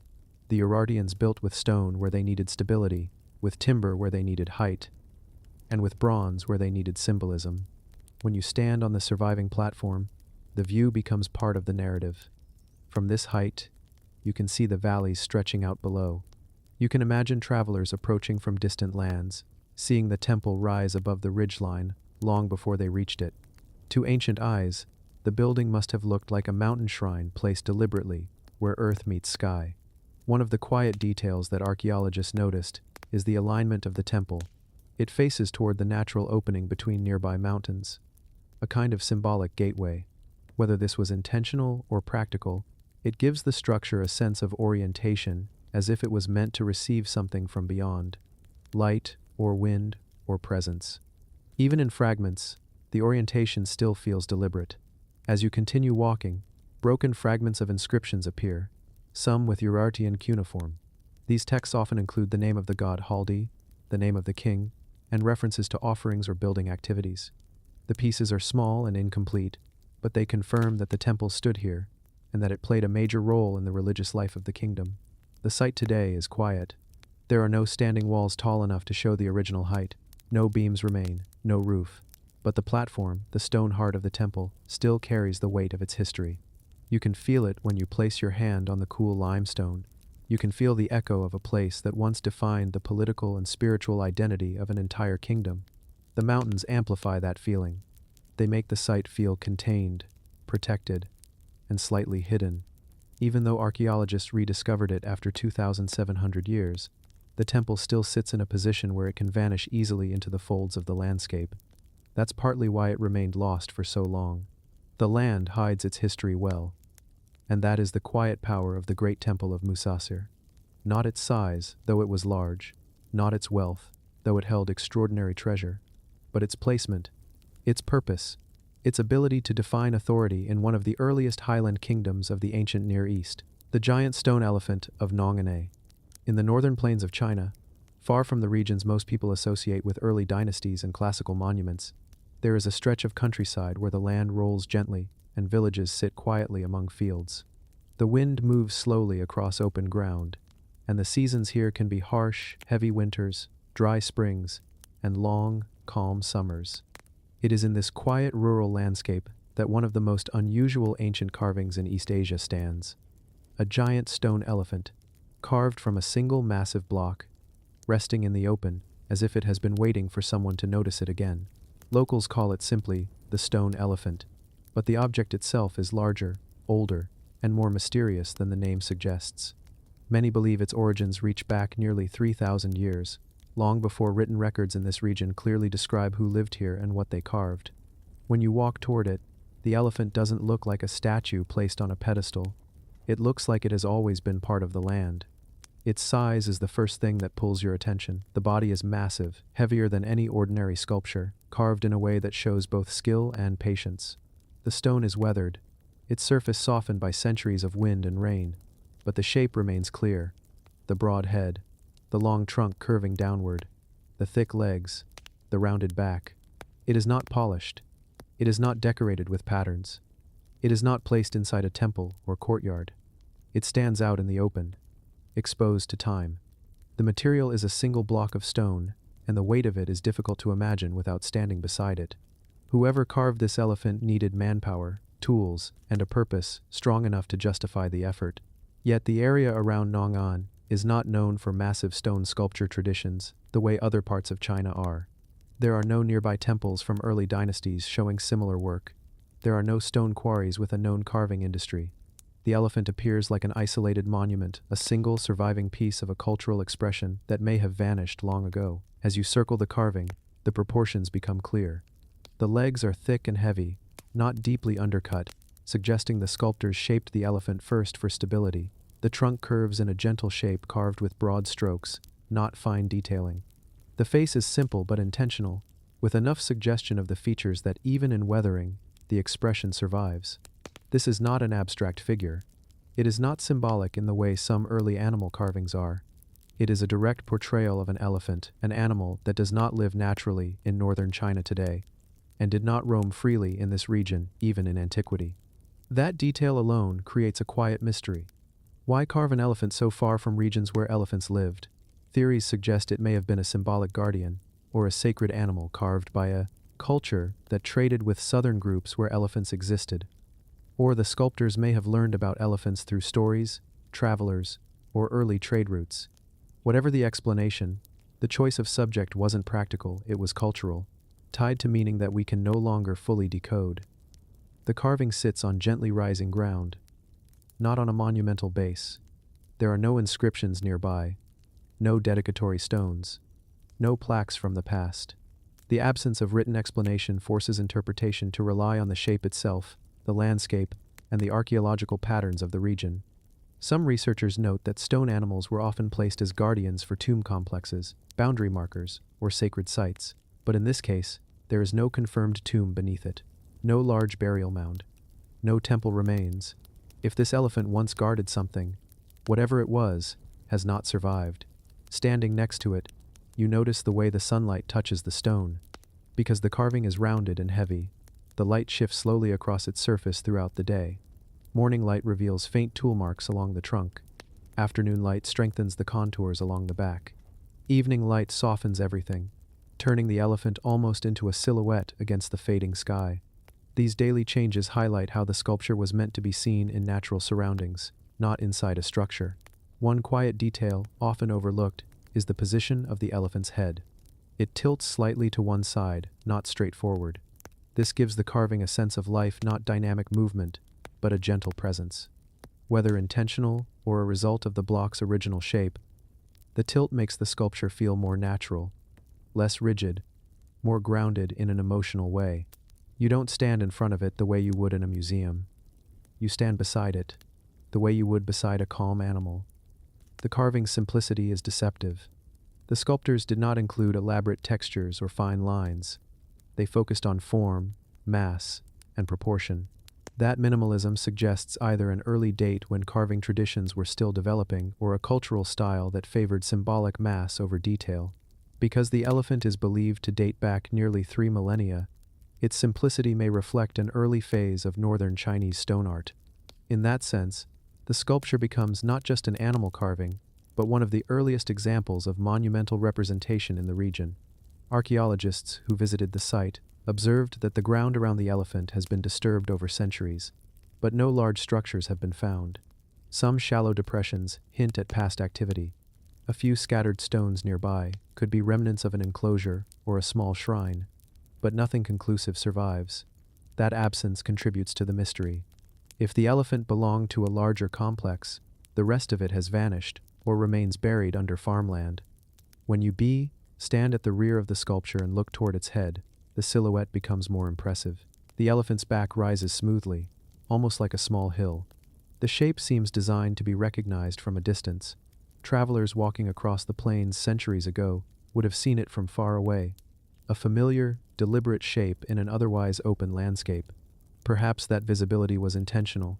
Maybe the elephant served as a landmark or a marker of territory. Another possibility is ritual. Early cultures often used animal carvings as symbols of strength, protection, or guidance. The elephant, associated with power and memory in many Asian traditions, could have served a symbolic role even in regions where elephants did not live. If the carving was connected to early shamanic practices, it may have been part of ceremonies tied to ancestors, seasons, or local deities. Without inscriptions, we can only observe the clues, the size, the effort, the setting, and infer that the carving mattered deeply to someone. The more time you spend near the sculpture, the more the scale of effort becomes real. A single block this large is not easy to transport, shape, or position. The people who carved it did not choose the easiest task. They decided to create something with presence, something that would outlast weather and time. And the fact that it still stands despite erosion, seasonal changes, and centuries of neglect shows that their choice of material and form worked. The surroundings also shaped the experience. There are no ticket booths, no fences, no modern reconstruction, just the elephant resting in open ground, touched by wind and light, watched by passing villagers and visitors who know where to look. The simplicity of the environment amplifies the archaeological feeling. You aren't separated from the sculpture by museum glass. You're standing on the same earth where ancient hands carved it. As the sun lowers, the stone takes on a deeper tone. Shadows form in the curves of the legs. The trunk becomes more pronounced. The whole sculpture gains weight again. At this time of day, the elephant feels even older, as if it existed long before the fields around it were cultivated, long before the villages formed, long before written history reached this part of the world. The megalithic canoe stone of Tonga, on the far edge of the Pacific, where the ocean stretches uninterrupted for thousands of kilometers, the island of Tongatapu rises as a low green shape against the blue horizon. Life here moves at a different rhythm, slower, closer to the sea, shaped by wind, tide, and the long memory of ocean-going ancestors. Scattered across the island are old stone markers, burial mounds, and sites tied to the ancient Tongan kingship. But one monument stands apart from the rest, a massive stone structure shaped like the outline of a canoe, built with blocks so large that its construction still raises questions today. Locals know it within the same sacred landscape that holds the famous Ha'amunga, a Maui trilithon. But this structure, sometimes referred to as the canoe stone because of its elongated shape and the way its lines resemble a boat, feels different. It is lower than the trilithon, yet heavier in volume, carved from coral limestone weighing nearly 20 tons. When you walk toward it, the stone doesn't look accidental. It lies with such clarity of form that even without carvings, you understand it was shaped for a purpose. The stone is long, thick, and tapered at each end. Its sides curve gently inward, like the hull of a canoe turned upside down. The top surface is flat enough to walk across, while the base widens to give the entire object balance. Nothing nearby is accidental either. The stone is part of a wider ceremonial area connected to Tonga's earliest centralized leadership. The scale of the stone suggests coordination. People quarried, shaped, and moved this block without metal tools, relying on coral, stone hammers, ropes, teams of workers, and shared intention. Standing beside it, you feel how dense the material is. Tonga's limestone hardens over time, becoming almost like concrete. Carving a shape this specific into it would have required long, patient effort. The edges of the canoe profile are not sharp, but they're too regular to be natural. The sculptors followed a line, a design that they repeated along the length of the stone, until the form emerged clearly from the block. There are no inscriptions to identify the builders. Tonga's ancient culture relied on oral tradition more than written records. Stories passed down speak of kings who ruled through maritime power, priests who performed rituals connected to the sea, and ancestors who crossed deep waters, guided only by stars. In that context, a stone shaped like a canoe holds symbolic weight. But whether it represented a physical canoe, a mythological one, or a spiritual journey is still unclear. When you walk around the canoe stone, its proportions guide your perspective. From the side, it feels like a grounded object, something intentionally placed. From the ends, the tapering becomes more obvious, and the idea of motion enters your mind. Even though the stone is still, its shape suggests something that once moved. This contrast between immobility and the suggestion of movement might have been meaningful to the people who built it. A canoe frozen in stone becomes a symbol of continuity, the journey that never ends. The location also matters. The stone sits within a broader complex used for royal ceremonies during the period of the Tui Tonga dynasty. Archaeologists identified raised platforms, burial mounds, and alignments that point to astronomical events. The canoe stone sits calmly within this network, not dominating it, but complementing it. It may have been part of a processional route, or a marker tied to rituals of leadership, navigation, or passage between worlds. One detail often overlooked is the orientation. The canoe stone is aligned in a direction that matches traditional canoe launch angles on Tongatapu's coastline. Whether this was symbolic or practical is unknown, but island cultures often embedded orientation into sacred architecture, the direction of a canoe, the rising of a particular star, the prevailing wind that carries a vessel outward. The angle of the canoe stone suggests it was placed intentionally, not randomly, within the landscape. The stone carries no decorative carvings today, but parts of the surface show signs of smoothing that hint at repeated touch or ritual activity. Erosion has softened the stone, yet the general shape remains intact. The weathering makes the object feel older than its estimated age, but that age already stretches far back to a time when the earliest Tongan kings were forming a regional influence that spread across Polynesia. As you walk slowly around it, you begin to feel the scale of effort required to move it. The quarry lies kilometers away, and the stone would have had to be transported across uneven terrain without wheels or metal. The method likely involved wooden rollers, sleds, ropes woven from coconut fiber, and dozens of people coordinating their movements. That effort alone shows that the stone was important enough to justify community participation. It was not a casual carving. It was a project meant to stand for generations. If you place your hand on the stone's surface, the texture is rough and cool. Tiny coral fragments are visible inside the limestone. The sound around the site is soft palm leaves moving in the wind, distant waves, the hum of island insects. In this quiet setting, the canoe stone feels less like an archaeological object and more like a marker left purposely in the open, meant to be approached slowly and considered in silence. One of the interesting things about Tonga's ancient architecture is that it connects the land to the sea. The trilithon nearby aligns with the solstice. Ritual platforms align with pathways used by navigators, and the canoe stone, shaped like a vessel anchored into the earth, may represent the idea that the sea was not just a place to travel, it was a path to origins. Polynesian traditions often describe ancestors arriving by canoe from distant lands, guided by stars and waves. A stone canoe may have symbolized that deep cultural memory, the arrival, the journey, the connection to ancestry. But the stone could also have served as a ceremonial bench or altar. Some researchers believe offerings were placed along its flat-top surface. Others suggest it may have been used during rites of leadership, where chiefs symbolically connected themselves to ancestral voyages. Without inscriptions, all interpretations remain possibilities rather than conclusions. As the light begins to shift, the form of the stone changes. The tapering lines become clearer. Shadows highlight the carved curvature. The entire stone takes on the quiet weight of something deliberately shaped. In the fading afternoon light, it seems less like a static object and more like a memory, a remnant of a time when stone and sea carried equal meaning. The 10-ton granite sarcophagus of Abydos. In the desert west of the Nile, where the wind moves across low dunes and the cliffs rise in pale shapes against the sky, lies Abydos, one of the oldest sacred landscapes in Egypt. The site has temples, tombs, and ceremonial roads that stretch back thousands of years. For the ancient Egyptians, Abydos was not just a burial place. It was the symbolic gateway to the afterlife, a point where the living honored the dead, and the dead were believed to join the realm of the gods. Deep inside this sacred ground, archaeologists discovered a massive rose granite sarcophagus, weighing nearly 10 tons. It sits in a burial chamber carved deep into the rock, and the precision of its surfaces and corners has drawn interest for years. Walking into the burial area, the air becomes still, and the lighting dim, and then the granite appears a large rectangular block carved so cleanly that even in low light, the edges remain sharp.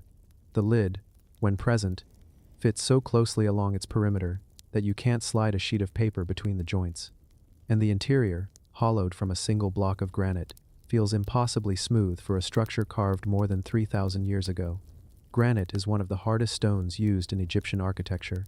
To remove this much material from a single block without cracking it required enormous skill and patience. When you stand beside the sarcophagus, the size becomes clear. It rises almost to the height of an adult's chest, and the thickness of its walls shows the amount of raw material the ancient workers decided to keep for stability. The stone has a deep reddish tone, with black flecks that catch the light. Granite was brought from quarries hundreds of kilometers away at Aswan, far south of Abydos. Transporting a block this size required coordination across the Nile, over land, and finally down into the burial chamber. This wasn't a simple object. It was a project that had to be planned from the quarry to the tomb. Inside the sarcophagus, the surfaces are unexpectedly even. The corners form clean right angles. The floor of the interior sits flat, not rising or dipping, and the symmetry on opposite sides shows that the work was not rushed. Whether the carving was done using pounding stones, abrasives, copper tools, or a mix of techniques is still debated, but the result is unmistakably deliberate. This level of precision suggests a team that understood granite deeply, how it fractures, how it carries stress, and how to remove material without breaking the block. The chamber where the sarcophagus rests is cut into the bedrock of Abydos, and the walls show a mix of tool marks and natural stone patterns. The chamber is not decorative in the way royal tombs in the Valley of the Kings are. There are no bright murals, no gilded surfaces, no elaborate niches. Instead, the room feels purposeful, the kind of place designed to hold a single object of importance, and that object is the granite sarcophagus. Some scholars believe the sarcophagus belonged to a high-ranking official or a priest connected to the cult of Osiris, the god associated with Abydos. Others propose it may have been prepared for someone of royal connection, even if not a pharaoh. The weight and precision alone suggest a burial of significance. Granite was not used for ordinary coffins. It was reserved for individuals whose status demanded permanence, and Abydos, as a sacred landscape tied to resurrection rituals, was a place where such burials carried deep meaning. When you step closer, the lid's resting edge shows the careful shaping of the stone. The lip is narrow but uniform, allowing the lid to sit flush without wobbling. Many ancient granite lids were slid into place, requiring teams of men to guide them carefully along the edge. Here, the fit is so close that once the lid was sealed, opening it again would have required enormous force. This was intentional. The Egyptians built sarcophagi to last forever, not to be revisited. Around the sarcophagus, small details in the chamber provide clues. The floor is leveled to match the base of the coffin. The entry passage narrows, then widens again, suggesting that the builders adjusted the architecture as they worked downward. The walls show grounding channels in some places, shallow grooves that may have guided the movement of the sarcophagus or helped align it. These features show that the burial wasn't improvised. Every part of the descent was planned with the sarcophagus already in mind. One of the striking things about rose granite is how it interacts with light. Even in low illumination, the surface has a subtle gloss that comes from long hours of sanding, polishing, and abrasion.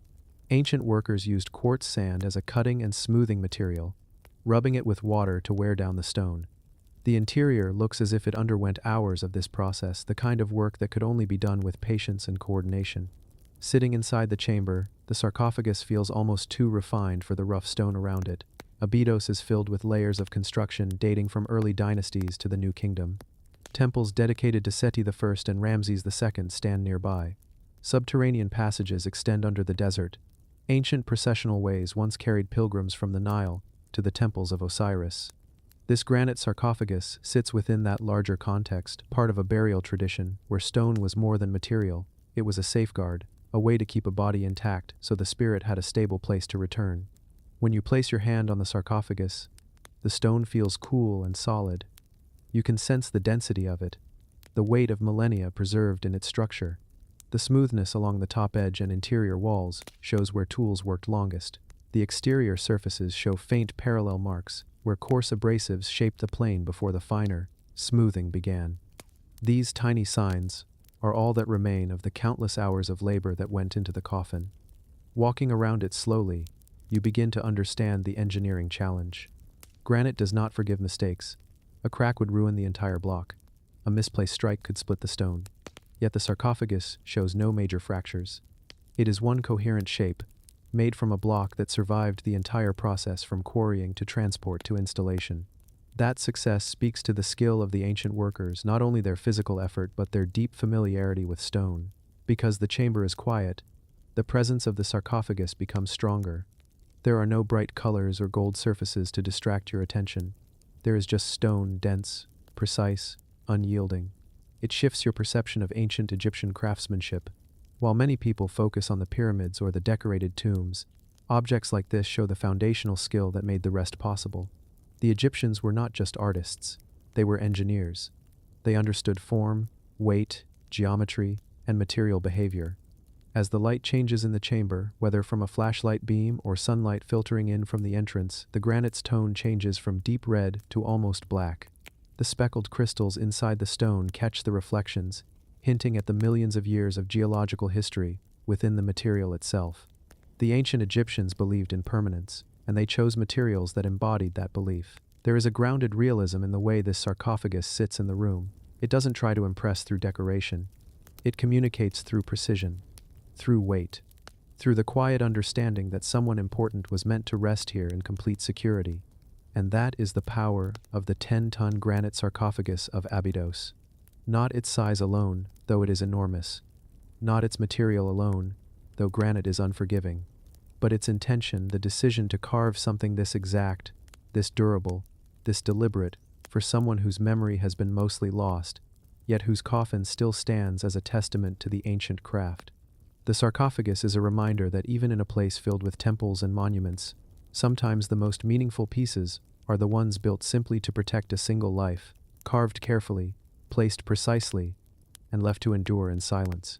The monolithic stone throne of Amaya. In the northern plateau of Spain, where the land rises into broad limestone mesas and wind sweeps across the open heights, there is a mountain called Peña Amaya. From a distance, it looks like an isolated fortress, carved by nature, steep cliffs on every side, a flat summit, and long views stretching for kilometers. It is a place that feels exposed and protected at the same time, a natural stronghold that ancient people used for thousands of years. On top of this mountain, carved directly from the bedrock, lies one of the most unusual archaeological features in the region, a monolithic stone throne, a chair carved out of the mountain itself, facing the landscape as if someone once sat here to oversee an entire kingdom. Walking up the slopes of Peña Amaya takes time. The rock underfoot shifts from gravel to exposed layers of limestone, and the air becomes thinner and cooler. When you finally reach the summit plateau, the first thing you notice is the emptiness. The wind moves freely. The horizon feels huge. There are no modern structures, no noise from below, only the remains of walls, foundations, and ancient earthworks that once formed a settlement. And then, at the edge of the plateau, you see the carved seat, the stone throne of Amaya. It is not decorated. It is not polished. It is not shaped like a royal chair from a palace. It is carved directly into the rock in a way that feels both practical and symbolic. The seat dips in the center. The back rises vertically, higher than expected. The stone around it is cut in a simple rectangle, as if the carvers removed only what was necessary. The simplicity is what gives the throne its presence. It blends into the mountain so naturally that it feels less like an artifact and more like the mountain revealing a human form. Standing beside it, the scale becomes clearer. The seat is large enough for an adult. The back is tall, rising above shoulder height. The carved edges show straight lines where tools shape the stone. The marks are faint now, softened by centuries of rain and wind, but they remain visible if you run your hand along the surface. This is not a natural formation. It is deliberate. Someone chose this exact spot, carved a throne from the mountain, and positioned it overlooking the land below. The view from the seat is striking. You can see valleys, distant hills, and old travel routes that once connected ancient communities. Peña Amaya was a strategic point, a natural fortress used during the Iron Age, the Roman period, the Visigothic era, and even into the early Middle Ages. The people who lived here controlled movement across the region, and the throne sits at a location where whoever occupied it would have visibility in all directions, but the identity of that person is unknown. No inscriptions mark the stone, no symbols decorate it, no associated burial or monument has been found nearby. The throne sits quietly without explanation, leaving archaeologists to interpret its meaning from context, geography, and cultural comparison. It might have been a ceremonial seat for a tribal leader, a place where judgments were announced, where agreements were established, or where rituals were conducted in connection with the landscape. When you walk around the summit, you see traces of ancient occupation stone foundations, broken lines of walls, defensive ramparts. Peña Amaya was once a fortified city, one of the most important strongholds in the region during the early medieval period. The Visigoths used it as a military and administrative center. Later, during the Cantabrian resistance against Roman expansion, the site became a symbol of independence. The throne may belong to any of these periods, or even earlier. Its simplicity makes dating difficult. As you return to the throne, the shape begins to feel more intentional.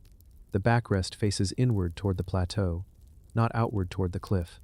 This suggests it was meant for someone to sit facing the settlement, not simply surveying the distant land. The person seated here may have addressed gatherings, councils, or ritual assemblies. The throne's placement at the edge of the plateau created a natural stage. People standing on the open ground could see the seated figure clearly, silhouetted against the sky. In this sense, the mountain itself became part of the ceremony. The stone around the throne shows signs of leveling. The builders carved a flat platform area around the seat, removing irregularities. This suggests they intended the throne to be part of a structured space, not an isolated carving. Over time, erosion removed many associated features, but the platform remains. It is wide enough to hold groups of people, reinforcing the idea that this may have been a place of decision-making or public ritual. The more time you spend near the throne, the more the environment shapes your interpretation. The wind is constant on the summit. It carries the sound of distant birds and the subtle movement of grasses growing in cracks between stones. The throne stands exposed, weathered, yet still distinct. Whoever carved it knew that this location would amplify presence, that sitting here made a person visible not just physically, but symbolically. In many ancient cultures, leaders were elevated not only to be seen, but to be connected to the sky, the land, and the forces believed to influence life. Looking closely, you can see that the seat is not perfectly symmetrical. One armrest-like projection is slightly higher than the other. The back is straight, but not entirely vertical. These slight irregularities indicate hand carving rather than geometric planning. The workers shaped the stone gradually, responding to the natural contours of the mountain. That gives the throne a grounded feeling, as if the mountain itself became the seat of authority. Some researchers suggest the throne may have been used in seasonal rituals or community gatherings. Other possibilities include judicial use, a place where local leaders delivered decisions or mediated conflicts. The throne could even have served as a symbolic marker, representing authority without requiring continuous use. Whatever the explanation, carving a seat directly into the mountain implies a desire for permanence. Wood rots, stone structures collapse, but a carved throne remains anchored to the land. The light shifts during the day, changing the appearance of the carving. Morning light highlights the backrest. Afternoon light reveals the depth of the seat. As the sun lowers, the throne becomes part of the mountain's shadow. At dusk, the shape almost disappears, blending with the cliff edge until it becomes a dark outline against the sky. This daily transformation may have contributed to its symbolic meaning, a place tied to the passage of time, the cycles of nature, and the movement of the sun. One detail often overlooked is the direction of the wind. The prevailing wind on Peña Amaya comes from behind the throne, pushing air toward the plateau. This means that the person seated there would face the crowd while the wind moved past them. In ritual settings, this may have been considered significant, the leader facing the people, the wind moving from the heights toward the community, symbolizing protection or communication from the mountain. As you step away and look at the throne from a distance, its scale shifts. It no longer appears large, but it remains unmistakably human-shaped. The outline is clear, even when reduced to a silhouette. That clarity is what has kept the site alive in local memory. Even without inscriptions, even without a known occupant, the carving looks like a seat designed for someone important. And that is the quiet strength of the stone throne of Amaya. It does not give answers, but it leaves a durable impression, a carved seat on a mountain peak, facing the community below, holding the memory of leadership, ceremony, or identity from a time when this high plateau was one of the most important places in the region. The throne remains where it was carved, resting in open wind, watching over the empty summit, a silent reminder that ancient authority was sometimes expressed not through grand palaces but through simple shapes placed in powerful landscapes carved directly from the earth and left to endure long after the people who built them disappeared. The stone lions of Hama. In central Syria, along the banks of the Orontes River, the modern city of Hama sits over layers of ancient settlements that go back thousands of years. Beneath the houses, markets, and winding streets once stood an Aramaean kingdom known as Hamath, a city that appears in inscriptions, diplomatic letters, and the histories of neighboring empires. Very little of that early kingdom survives today, but a few pieces remain that speak directly to its power. Among them are the massive basalt lions, carved from volcanic stone and placed as guardians near gateways and temples. These lions are some of the oldest monumental sculptures in the region, and they carry a presence that feels older than the city itself. When you stand in front of one of these lions, the size is the first thing you feel. Basalt is one of the hardest stones available in the region, and shaping it into a large sculpture required years of skill. The lion stands with a broad chest, thick legs, and a face carved with strong geometric lines, Its surface is worn from centuries of weathering, but the shape remains unmistakable: the wide jaws, the heavy mane carved in stylized patterns, and the forward-facing posture that suggests authority more than aggression. The basalt is dark and dense. Even in low light, the sculpture holds its form clearly because of the shadows created by the deep carving. When you place your hand on the surface, the texture feels rough but stable. The stone absorbs heat during the day and cools slowly at night, giving the sculpture a steady presence in the environment. That permanence is likely why the ancient Aramaeans chose basalt. They wanted their symbols of power to endure through time, even if the buildings around them collapsed.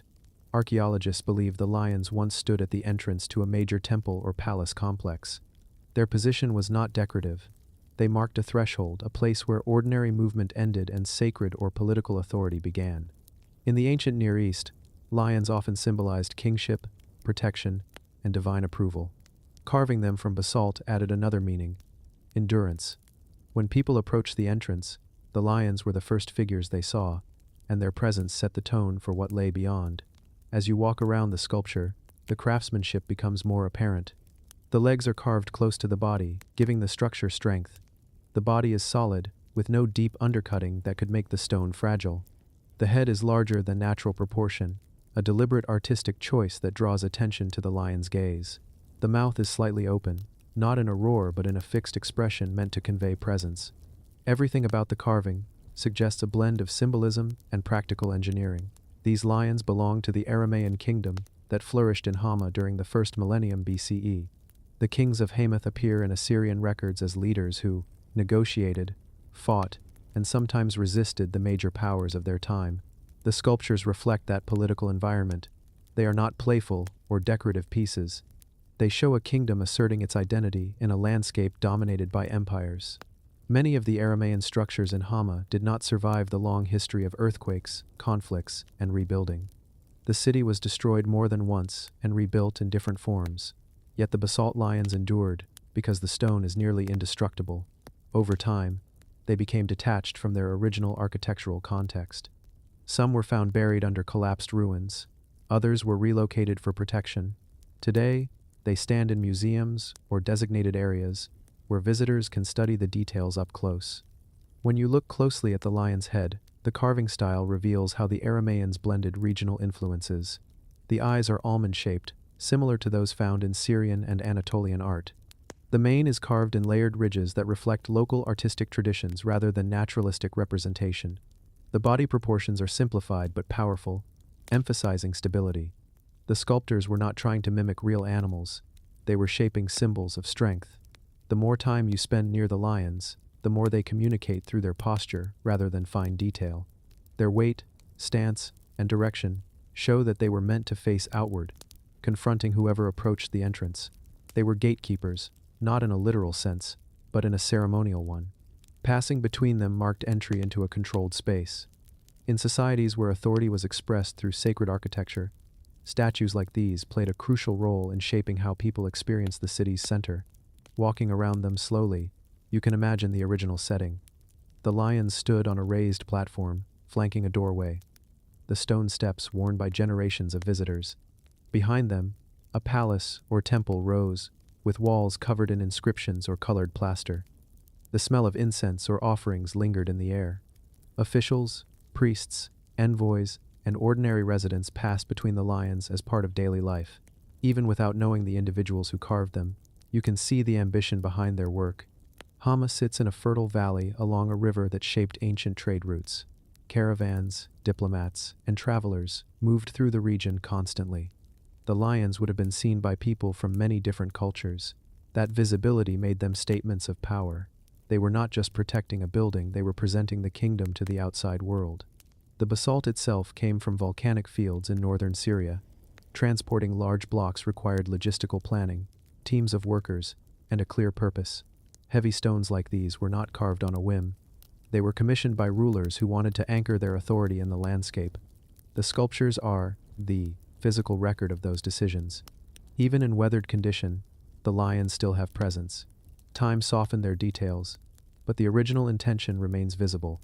The shape carries meaning without needing explanation. The stone holds its form. The expression though simple, gives the impression of alertness. When you stand directly in front of the lion, its gaze meets you at eye level, creating a sense that the sculpture still performs its original function, marking an entrance, signaling importance, watching over a boundary. The environment around the sculptures shapes the experience as well. The Orontes River flows nearby, and in ancient times, the sound of water likely accompanied the movement of people through the city. The lions stood in a transition zone between the river plains and the fortified settlement. They were part of the landscape as much as part of the architecture. As the sun moves, the shadows along the lion's carved mane deepen, revealing tool marks that usually go unnoticed. The basalt's color shifts subtly, from dark gray to warm black under evening light. These changes make the sculpture feel alive in a quiet way, not animated, but interactive with its surroundings. The sculptors would have known how sunlight moved across the entrance, and the lions were positioned to take advantage of that. Even though the kingdom of Hamath ended long ago, the lions preserved a fragment of its identity. They show what the rulers valued: stability, visibility, and representation of authority. They also show the level of craftsmanship available at the time, knowledge of stone, form, balance, and durability. Archaeologists studying them note that each line follows a plan, even when the details are minimal. The lions were carved to function as long-term symbols, not temporary decorations. Standing a few steps back, you can take in the entire shape at once. The lion's outline remains clear, even after centuries of erosion. That clarity is a reminder of how ancient sculpture often communicated through large forms rather than fine detail. Shape mattered more than texture, posture mattered more than realism, presence mattered more than ornamentation. And that quiet presence is what still survives today. The basalt lions of Hama do not rely on elaborate symbolism or decorative complexity. They communicate through mass, through position, through the careful shaping of stone into a form that once guarded a sacred or political space. They remain as the last strong reminders of an Aramaean kingdom whose buildings collapsed, whose inscriptions faded, but whose stone guardians still stand, holding the memory of a city that shaped its identity through strength carved directly from volcanic rock. The rock-hewn sky tombs of Mustang, Nepal. In the remote upper valleys of Nepal, just below the Himalayan peaks, the land rises into sheer cliffs of rust-colored rock. The wind here is cold and dry, and the landscape feels suspended between earth and sky. This region, known as Mustang, has been isolated for centuries, preserving a way of life that has changed very slowly. Hidden in the cliffs are thousands of openings, small, dark squares cut into vertical walls that seem impossible to reach. These are the sky tombs, a network of more than 10,000 rock-hewn burial chambers carved high above the valley floor, some of them sitting in places where no visible path exists today. When you first approach one of these cliff walls, the scale is overwhelming. The rock face towers above you, broken by natural layers and jagged lines, and then you notice the small windows cut into the stone, one here, 3 more higher up, another 20 meters above that. Some are arranged in clusters, others appear alone, in impossible positions. The height creates an immediate question: how did ancient people reach these openings to carve chambers so far above the ground? Modern climbers use ropes and gear to reach some caves for research, and even with safety equipment, the ascent is demanding. This tells us that the original builders must have relied on wooden scaffolding, ladders, or platforms wedged into the cliff, but none survive today. The winds of Mustang, along with centuries of weathering, erased all traces of the structures used to access the caves. Only the chambers themselves remain, cut deep into the stone like fragments of a forgotten world. When archaeologists entered the first few intact caves, the interior revealed traces of burial practices that changed over time. Some chambers held human remains placed on wooden beds or platforms. Others contained pottery, tools, jewelry, and pigments. In later caves, Buddhist paintings appeared on the walls, showing how ritual use shifted from ancestral burial to spiritual retreat. The caves reflect a long timeline, more than 2,000 years of cultural change, but the oldest chambers belong to a period long before monasteries dominated Mustang. Walking inside one of the accessible caves, the air feels still. The walls show chisel marks, where ancient hands dug into the rock. The rooms are narrow and rectangular, not large enough to be communal but big enough to hold a few individuals. Some caves connect to additional chambers through tight passageways. Others open into small platforms that once looked out over the valley. The quiet is deep inside these spaces. Sound doesn't travel easily. The stone absorbs it. The reason the tombs were carved high on cliffs remains partly unclear. One explanation is security placing burials in unreachable locations protected them from animals and raiders. Another idea is spiritual. Elevating the dead closer to the sky created a symbolic connection to higher realms. Mustang's landscape, with its tall cliffs and narrow valleys, encouraged vertical thinking. People built upward, worshipped upward, and buried upward. The environment shaped their rituals. As you stand near the base of a cliff filled with openings, the pattern of the caves begins to look intentional. Some cliffs show layers of chambers stacked vertically, almost like a multi-story structure carved directly from stone. The lower levels often belong to earlier periods, while the higher caves were carved later as older ones filled up or became inaccessible. The builders did not dig randomly. They followed lines and used natural ledges as starting points. In certain caves, archaeologists found remains wrapped in textiles that were surprisingly well preserved. Mustang's dry environment slows decay, allowing fabrics, wood, and pigments to survive longer than expected. These findings gave researchers clues about ancient clothing, trade, and burial customs. Some fabrics were dyed with colors that came from distant regions, suggesting that Mustang, despite its isolation, was connected to wider trade routes across the Himalayas. Moving along the valley floor, the cliffs shift in color depending on the light, sometimes deep red, sometimes golden, sometimes pale gray. The caves appear and disappear as shadows move. The higher you look, the more the openings resemble stars scattered across the rock. The landscape creates a feeling of suspended time. Even though these were human-made chambers, they blend into the geology as if the mountain grew them naturally. A number of caves contain evidence of repeated use. When early communities closed one chamber, later generations sometimes reopened it, altering the arrangement of objects or clearing space for new burials. This layered use gives each cave a quiet complexity. There is no single story inside them, only a sequence of rituals and decisions that changed as beliefs shifted over centuries. One of the most striking discoveries inside some tombs was the presence of carefully arranged bones. In several cases, skulls were placed together, long bones stacked separately, and smaller bones arranged in patterns. These arrangements were not random.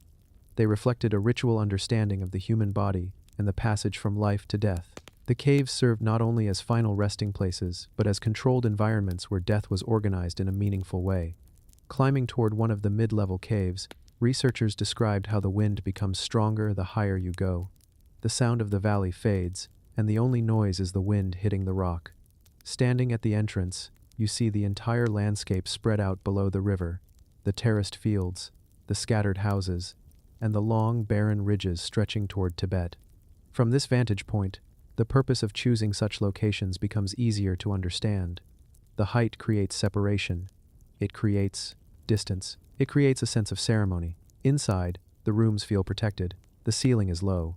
The air is dry. The surfaces show soot marks from ancient lamps. Some chambers have niches cut into the walls where offerings were once placed. Others have pits dug into the floor for unknown purposes.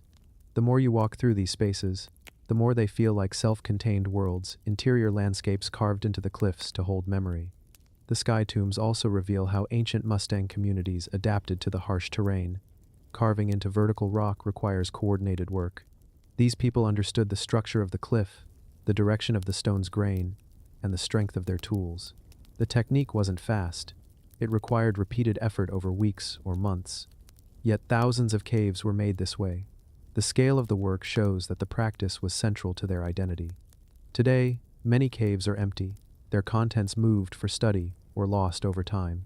But even without artifacts, the spaces themselves carry a quiet weight.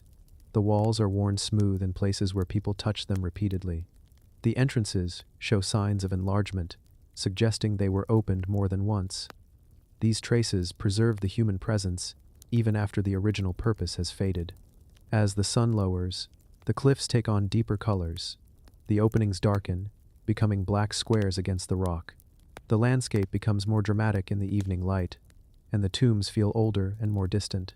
The valley below grows faint as shadows move across it. The height of the caves makes them seem like part of the mountain's upper world, separate from life on the ground. The sky tombs of Mustang are not monumental in a typical architectural sense. They don't form temples or palaces. They don't carry inscriptions announcing the names of kings. Their significance comes from their scale, their locations, and the long cultural continuity behind them. They show how communities carved meaning into the land over thousands of years, choosing places that force them to work against gravity and exposure rather than choosing easier ground-level sites. Even now, as the region opens slowly to research, many caves remain untouched. Some are too dangerous to reach, others are protected by the local people, who consider them part of their heritage. The cliffs hold more stories than we have uncovered, and each chamber, whether empty or filled with artifacts, represents a moment in the long history of Mustang. The sky tombs endure because they were carved into stone, high above the valley. They remain where they were made, shaped by hands that believed these heights were the right place to place the dead. The cliffs preserve those decisions, and even after thousands of years, the openings still watch over the valley below, marking a tradition that connected life, death, and landscape in one continuous line. The lost pyramids of Sadenga, Sudan. North of the Sudanese desert, not far from the border between sand plains and the fertile stretch of the Nile, lies a quiet archaeological zone called Sadenga. From a distance, it looks like an ordinary section of desert flat ground, scattered stones, and low mounds shaped by wind. But buried beneath this plain is one of the largest clusters of Nubian pyramids ever found. Many of them remained hidden until recent excavations exposed their outlines, revealing a cemetery that grew for more than 1,000 years. The landscape around Sadenga feels open and silent. Wind works its way through the sand, uncovering fragments of brick, pottery, and stone that appear suddenly and vanish again as dunes shift. When archaeologists surveyed the area, they noticed small mounds that didn't match natural formations. These mounds, once cleared, showed foundations of small pyramids, far smaller than the massive Egyptian versions, yet unmistakably intentional in their design. Walking through the site today, you see bases of structures constructed from mud brick and stone, arranged in patterns that suggest rows or family clusters. Some pyramids were only a few meters tall when complete. Others reached greater height but collapsed long ago. What remains are their footprints, the outlines of chambers, and fragments of funerary chapels once built beside them. The scale is surprising. More than 80 pyramids have been identified so far, and many more likely remain beneath the sand. The cemetery at Sadenga belonged to the Kingdom of Kush, a civilization with roots deep in Nubian history. Kush interacted with Egypt, sometimes as an ally and sometimes as a rival. Their burial traditions show a blend of influences. The idea of pyramids came from Egypt, but the Kushite style became distinct, with smaller structures, different decorative elements, and funerary objects unique to Nubian culture. Sadenga shows that influence clearly. The pyramids here were not built for pharaohs or elite rulers, but for families, community members, officials, and individuals whose names have been partly preserved on fragments of stone and pottery. As you walk closer to one of the exposed pyramids, you can see where the bricks once formed angled sides. Time and weather brought them down, leaving the inner chambers uncovered. Some chambers were rectangular, some circular, and some expanded into multiple rooms. A few still contained carved stone offering tables, decorated with simple motifs. Others have niches carved into the walls where objects once rested. These small details show how the people of Sadenga created burial places meant to honor their dead through symbolic offerings. One of the most revealing discoveries in the area was the presence of texts written in Meroitic, the ancient script of Kush. Though still not fully deciphered, researchers recognize names, titles, and phrases that help identify who was buried here. Women appear in high numbers in the inscriptions, suggesting a significant social role for them in local families and religious practices. Some stelae mention mothers, daughters, and wives in ways that show the importance of lineage and family continuity. When archaeologists carefully brushed away sand from one chapel, they found painted plaster still clinging to the walls, faint images of gods and protective symbols. The colors were nearly gone, but the outlines hinted at a time when these small structures were alive with decoration. Even though the pyramids were modest in size, the effort invested in their chapels shows respect and intention. The environment around Sadenga shapes the experience of walking through the site. The sky is wide and cloudless for most of the year. Heat rises from the ground in waves. The silence is complete, except for wind, carrying fine grains of sand. In this empty landscape, the remains of the pyramids feel almost like markers of memory. They are low, quiet forms that reveal their structure only when approached slowly. From a distance, they blend into the desert. From up close, they show the work of many hands over many generations. Unlike Egyptian royal pyramids, which dominate their landscapes, the Nubian pyramids at Sedinga were part of a living community. Families continued returning to the cemetery, adding new pyramids near older ones, sometimes overlapping foundations. This continued use created a dense field of burial structures extending across the site. It is this accumulation, rather than monumental scale, that gives Sedinga its significance. The cemetery reflects ordinary people participating in a long tradition of honoring their dead through architecture. Inside the burial chambers, archaeologists found remains placed in varied positions. Some bodies were extended, others were laid on their sides. The changes in orientation reflect shifts in burial customs over centuries. Pottery and tools found with the burials help date different phases of the cemetery. In some chambers, beads made from imported materials were recovered, showing connections between Sedinga and trade networks across the region. Many pyramids included offering tables carved from sandstone, decorated with symbols representing food, drink, or protective deities. These tables were important to Kushite funerary belief, providing a symbolic point where offerings could be made for the deceased. Some inscriptions on these tables mention personal names or short blessings. They offer brief glimpses into the lives of individuals whose families chose to build pyramids in this desert. When standing on slightly raised ground, you can survey the whole area. The site stretches far in every direction. Exposed foundations catch the sunlight. Unexcavated mounds hint at more structures still hidden. The desert appears empty, but beneath the surface lies a network of chambers and chapels that once held an active community of burial traditions. Sedinga represents a cultural practice that spread across Nubia, the decision to express respect for the dead through small pyramids built close together. The sand plays a constant role here. It covers, protects, and sometimes reveals. When storms pass, new features appear briefly, before being buried again. Archaeologists must work slowly, marking each foundation before the shifting landscape changes it. Even after decades of research, only a portion of the cemetery has been mapped fully. The ancient builders used mud brick for much of their construction. Mud brick weathers quickly, so the pyramids collapsed sooner than stone-built structures, but enough remains to understand their shapes. The bases show angles consistent with pyramid forms. The chapels include entrances that align with specific directions, often facing east toward the rising sun. These choices echo broader Nubian beliefs connected to rebirth and cosmic cycles. In the late afternoon, when the desert begins to cool, the low walls cast longer shadows. The shape of each pyramid becomes clearer as the sunlight hits the edges of the remaining bricks. The site feels older during this time of day, as if the reduction in heat reveals another layer of its history.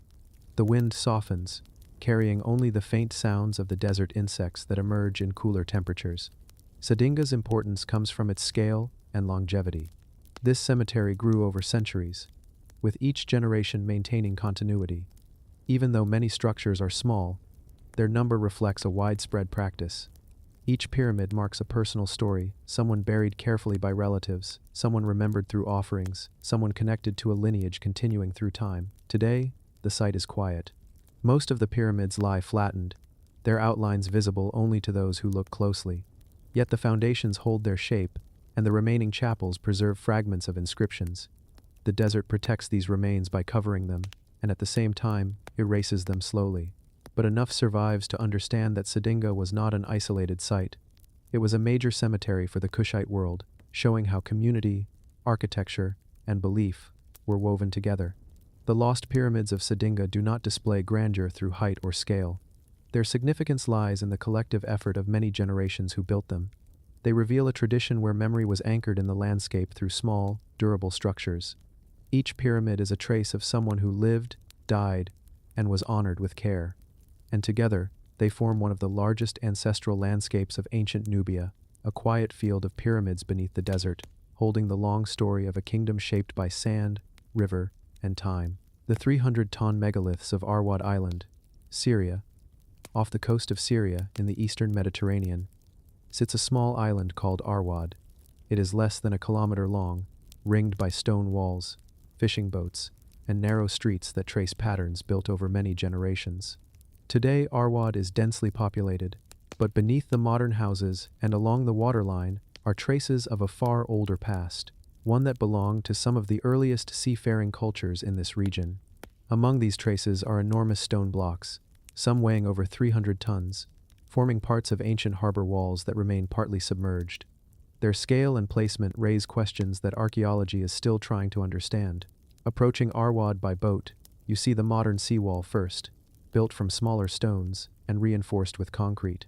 But beneath it, and in certain sections along the rocky edge, the outlines of huge blocks become visible. They sit at angles that do not match natural formations. They are rectangular, straight-edged, and positioned in ways that only deliberate construction can explain.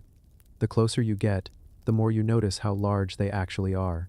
Some blocks reach lengths of 7 meters. Others are massive cubes of dense limestone. These stones form the oldest surviving parts of Arwad's harbor structures. When you stand on the rocks near the water, the blocks feel disproportionate to the size of the island. Arwad is not large, yet these stones show that ancient builders once invested enormous effort here. Moving a single block of this weight requires planning, manpower, and knowledge of how to handle stone without breaking it. The island has no significant quarry of its own, meaning the blocks were either transported from the mainland or cut from submerged deposits nearby. Either option demands a level of organization not usually expected from small island communities. Arwad appears in ancient texts as a powerful maritime city-state. The people here built ships, controlled trade routes, and maintained alliances with larger empires. Their harbor would have been the center of that activity. The massive blocks likely formed a protective breakwater or a fortified quay where vessels anchored safely. The presence of such large stones suggests that the builders wanted stability above all, a structure that would endure against waves, storms, and war.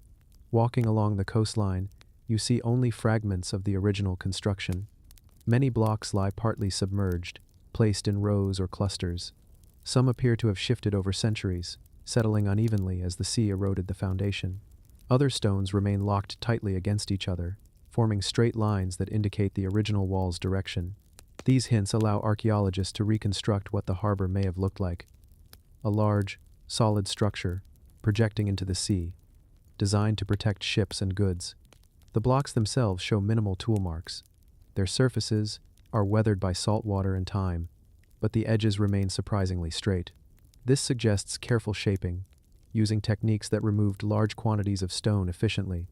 The builders likely used simple tools, chisels, hammers, wooden levers, but the precision suggests experience. Moving the blocks into position required ramps, sledges, and possibly floating platforms.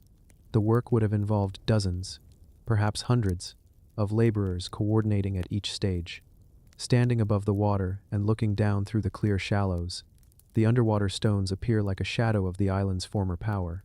They sit in a pattern that hints at a complex harbor system. Some blocks form linear walls. Others sit at angles that might indicate secondary docks or extensions. The sections closest to shore show the most intact arrangement. The deeper sections are scattered, either from collapse or from later repurposing. The overall impression is that Arwad once maintained a harbor far larger and more sophisticated than what the small island might suggest today. The island's strategic importance helps explain this investment. Arwad controlled maritime routes between northern Syria, Cyprus, and the Levant. Any ship moving along the coast would have known this place. The island's independence and strength depended on its ability to host fleets. A strong harbor was not just an economic asset, it was political and military leverage. These blocks are the physical remains of that strategy. As you walk inland, the modern buildings cover much of the ancient city. Excavation is difficult here because the island is continuously inhabited. But even inside homes and narrow alleyways, traces of old walls and foundations appear. Some building stones are reused from earlier periods, carried forward through generations. The megalithic harbor blocks, however, were too large to be reused casually. They stayed where they were, forming the backbone of the island's earliest construction. During low tide, certain blocks become fully visible. Their placement reveals the builders understood the sea's movement. The blocks sit at heights designed to break waves before they reach the main structures. This shows an early form of maritime engineering, not just building walls, but shaping the coastline to protect people and ships. The massive weight of the stones allowed the structure to resist storms for centuries.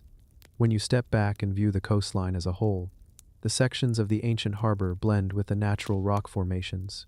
Only the straight edges reveal their human origin. The sea has worn down some corners, but the overall geometry remains clear. You can trace the line of the structure by following how the blocks shift in the water. The quiet motion of waves contrasts with the weight of the stones beneath, a reminder that these pieces were meant to outlast generations. Arwad's history includes periods of independence, periods under Assyrian control, and later periods under Persian, Greek, and Roman influence. The harbor likely evolved through these phases. Some blocks may belong to early Aramaean occupation, others may have been added or repositioned during later expansions. The lack of inscriptions makes it difficult to date each element precisely, but the overall scale belongs to a time when Arwad held significant maritime influence. One interesting aspect of the blocks is their orientation. They are not laid out randomly. They follow a consistent direction, angled slightly to absorb waves coming from the open Mediterranean. This suggests the builders observed the sea closely, adjusting their construction to reduce erosion and protect anchored ships. This practical awareness shapes the character of the harbor, not monumental, but purposeful. As the sun moves across the sky, the light changes the appearance of the stones. Morning brings strong contrasts, revealing the straight edges clearly. Midday light flattens the surface, making the blocks blend more with the natural rock. At sunset, the stones catch warm light reflecting off the water, giving them a deeper tone. These shifts make the ancient work feel more present, as if the structure still interacts with the sea, the same way it did centuries ago. The blocks do not form a complete wall today. The sections that remain are fragments of a much larger system, but even in fragmentary form, they show the determination of the builders. Few places along the Levantine coast use stones of this size for harbor construction. Arwad chose to anchor its strength in stone, creating a barrier capable of withstanding both natural forces and human conflict. Walking away from the shore, you still feel the influence of the megaliths. They shape your sense of the island's past. They hint at a community that invested deeply in its maritime identity. They show a knowledge of stonework that relied on coordination and practical engineering. Even though much of the island's older architecture has disappeared under modern construction, the harbor blocks remain as the most durable evidence of Arwad's ancient power. The 300-ton megaliths of Arwad do not tell their story through inscriptions or carved images. Their meaning comes through scale, placement, and endurance. They show that ancient island communities could achieve feats of engineering usually associated with large mainland cities. They reveal how important the sea was to Arwad, how much effort went into controlling its edge, and how strongly the island was connected to trade and navigation.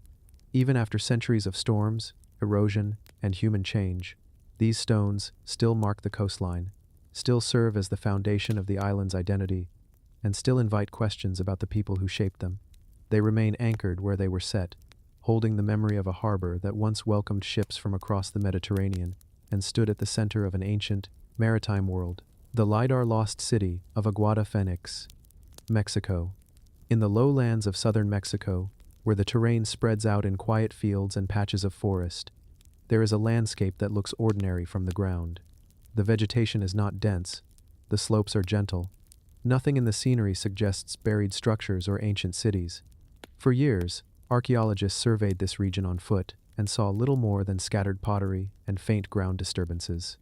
But when LiDAR, a laser scanning technology mounted on aircraft, was used to map the area, the ground story changed. What looked like flat land revealed straight lines, long platforms, ramps, elevated causeways, and a massive rectangular structure larger than anything previously known from the Maya world. This place is called Aguada Phoenix, and it redefined the timeline of early Maya civilization. When you walk across the site today, the scale does not reveal itself immediately. From the ground, the platform looks like a natural rise, its edges softened by erosion and vegetation. Only when you climb to a higher point or study the LiDAR image does the actual form come into view. The main structure stretches nearly 1.4 kilometers in length and rises more than 10 meters above the plain. It is not a single pyramid or tower. It is a horizontal monument, a massive ceremonial platform built by communities who lived here around 1000 BCE. Long before the large Maya cities known from later centuries. Standing at one edge of the platform, the flatness feels intentional. The surface is broad enough to hold thousands of people. Ramps extend outward like pathways connecting different sectors of the site. These ramps widen as they approach the platform, suggesting spaces where gatherings or processions might have taken place. The entire complex forms a shape that can only be recognized from above, a reminder that LiDAR allows us to see landscapes the way ancient builders might have envisioned them from a conceptual standpoint. Aguada Phoenix is built mostly from earth, not stone. People transported enormous amounts of soil, clay, and compacted material to create a raised, level surface. The edges of the platform are constructed with careful layering, forming a stable foundation that has lasted for nearly 3,000 years. This kind of construction required organized labor, planning, and a shared purpose among many communities. At a time when no kings or dynasties had emerged, building something of this magnitude suggests cooperative effort rather than authoritarian rule. As you walk along the platform, the ground underfoot feels firm. The surface is covered with grass in many areas, and only subtle changes in elevation give clues to underlying structures. Archaeologists uncovered sections where pottery fragments, early tools, and remains of ritual activity appear. These findings show that people gathered here during significant events, seasonal ceremonies, community rituals, or large gatherings that help define early Maya identity. The ramps heading away from the platform lead to smaller raised areas, some connected by causeways. These smaller constructions resemble gathering points, shrines, or places where offerings might have been placed. The arrangement suggests that Aguada Phoenix was not a settlement with houses and daily activity. It was a ceremonial center, a place where people came together for specific purposes. When you move across the central axis of the platform, you notice how long it takes to walk its length. The scale becomes more real with each step. This was not a small gathering place. It was planned at a scale that required vision. For a society without monumental architecture traditions at this early stage, Aguada Phoenix represents a major leap in communal organization. The builders aligned sections of the platform with celestial markers, as seen in other Mesoamerican sites. Orientation mattered. Light patterns during certain times of the year may have interacted with the raised structure in meaningful ways. The LiDAR images show the platform's edges sharply. They reveal the true geometry hidden beneath vegetation. In some areas, the straight lines extend into the forest, where sections of the platform remain buried under soil. These buried parts are still intact, showing the builder's original design. LiDAR also revealed additional smaller structures not easily visible on the ground terraces, auxiliary platforms, and long rectangular mounds that connect the main site to surrounding areas. One remarkable thing about Aguada Phoenix is the absence of royal monuments. There are no carved stelae showing rulers, no palaces, no tombs. The structure belongs to a time before Maya kings emerged, making this platform a community-built monument rather than a display of elite power. This changes how we understand Maya history. It suggests that large-scale construction did not require kings. It required community coordination and shared beliefs. The surrounding region includes water sources, natural depressions, and older paths that likely guided the placement of the platform. The builders designed the site to engage with the landscape, not dominate it. They shaped the terrain but worked within its natural contours.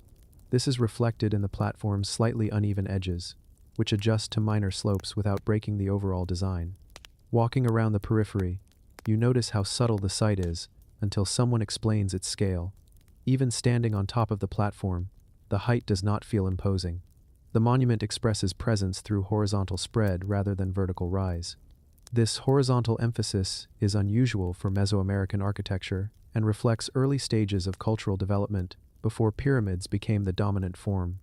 Archaeologists working here uncovered fragments of offerings, jade pieces, pottery, and remains of burned materials that suggest ceremonial fires.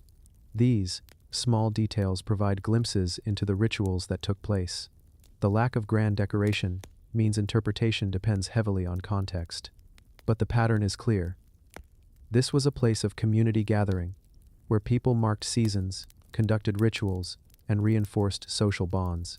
As you follow one of the ramps downward, the slope feels gradual. The ramp merges with the natural ground level, making the transition smooth.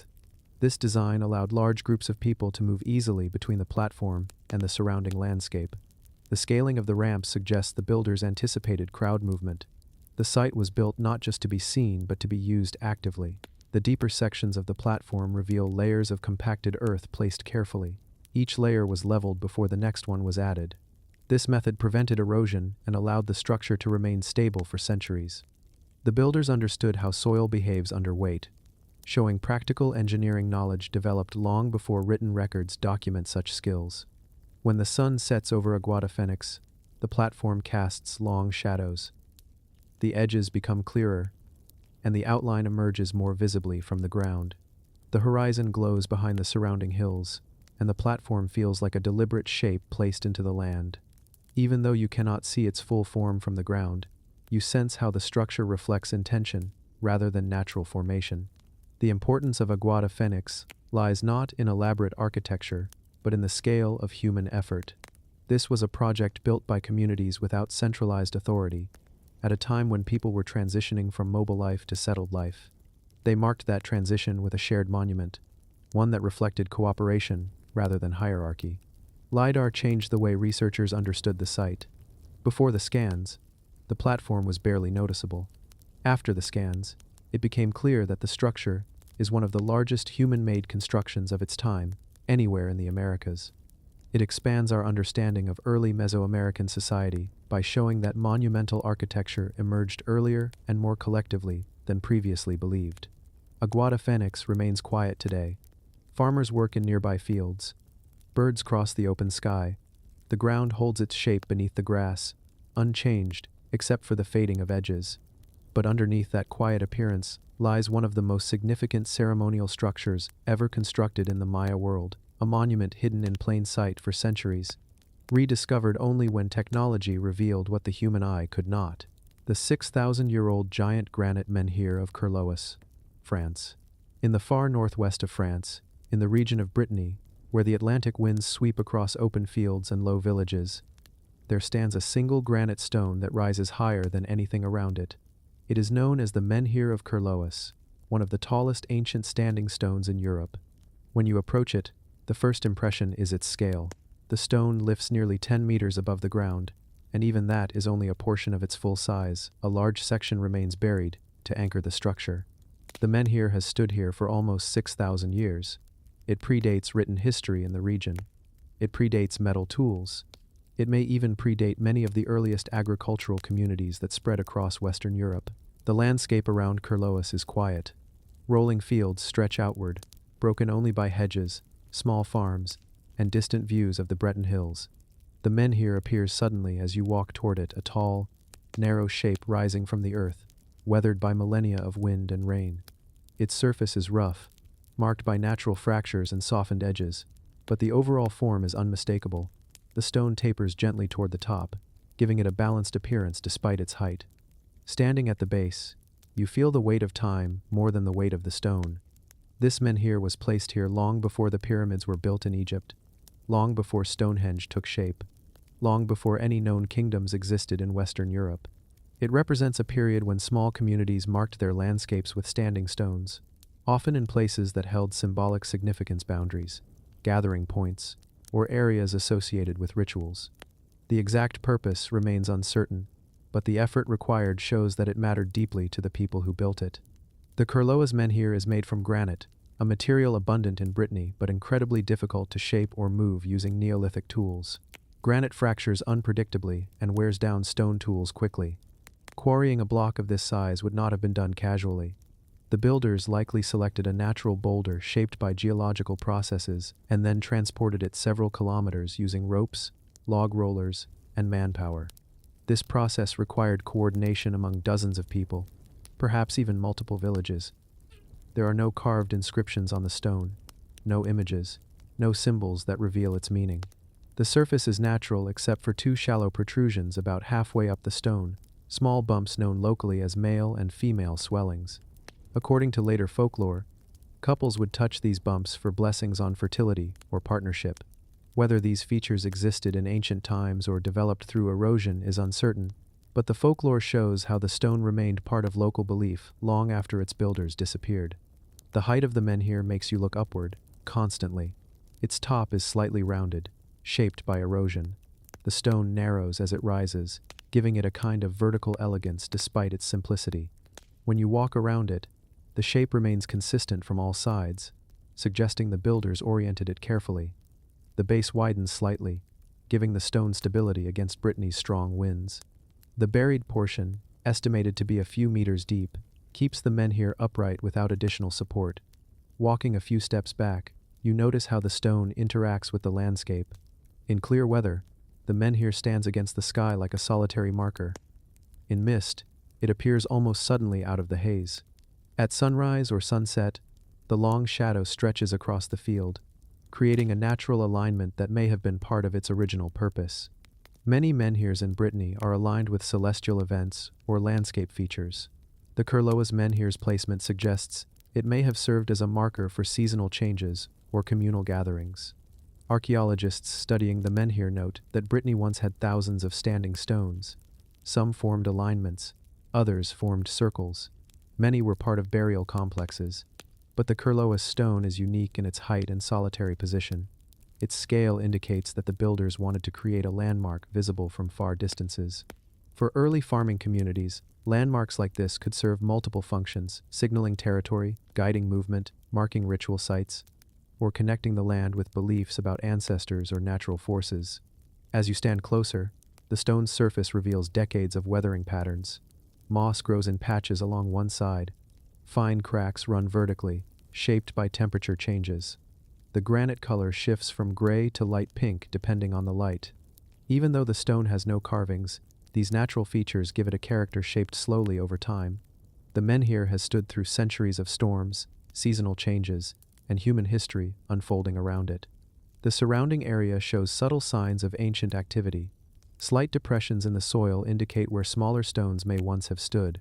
Historical records from the region mention fields of menhirs in earlier centuries, many of which were removed, reused, or broken during periods of agricultural expansion. Kurlowas survived because of its size too large to move, too significant to ignore. The simple shape invites many interpretations. Some people imagine it as a marker aligned with distant hills. Others see it as a signpost for ancient travelers. Some suggest it played a role in ceremonies involving the cycles of the sun or moon. Because the Neolithic people left no texts explaining their choices, the purpose must be inferred from context, comparison, and surrounding archaeological evidence. But the stone's careful placement, shape, and effort strongly suggest its meaning was shared among the community. When the wind picks up, the sound changes around the stone. The menhir creates a subtle shift in airflow, a low hum as the wind passes along its sides. This natural acoustic effect might have contributed to its significance. Ancient sites often use natural properties, echo, wind, light, to create atmosphere during rituals. The stone remains upright despite erosion at its base, showing how deeply it was anchored. Excavations near other menhirs in Brittany show that builders sometimes place small stones or packed earth around the base to stabilize them. The Kurlowa's menhir's endurance suggests a similar technique, though no excavation has been performed directly beneath it. Its stability is impressive considering its height and narrow proportions. As the sun moves across the sky, the menhir casts shadows that reveal its full shape more clearly. Midday light reduces contrasts, making the stone appear smoother. Late afternoon light brings out the texture and sharpens the contours. At sunset, the menhir becomes a dark silhouette, its outlines simple yet unmistakable. This daily cycle may have played a role in ancient rituals, with gatherings occurring at particular times of day when the stone's interaction with light felt significant. The surrounding landscape has changed dramatically over 6,000 years.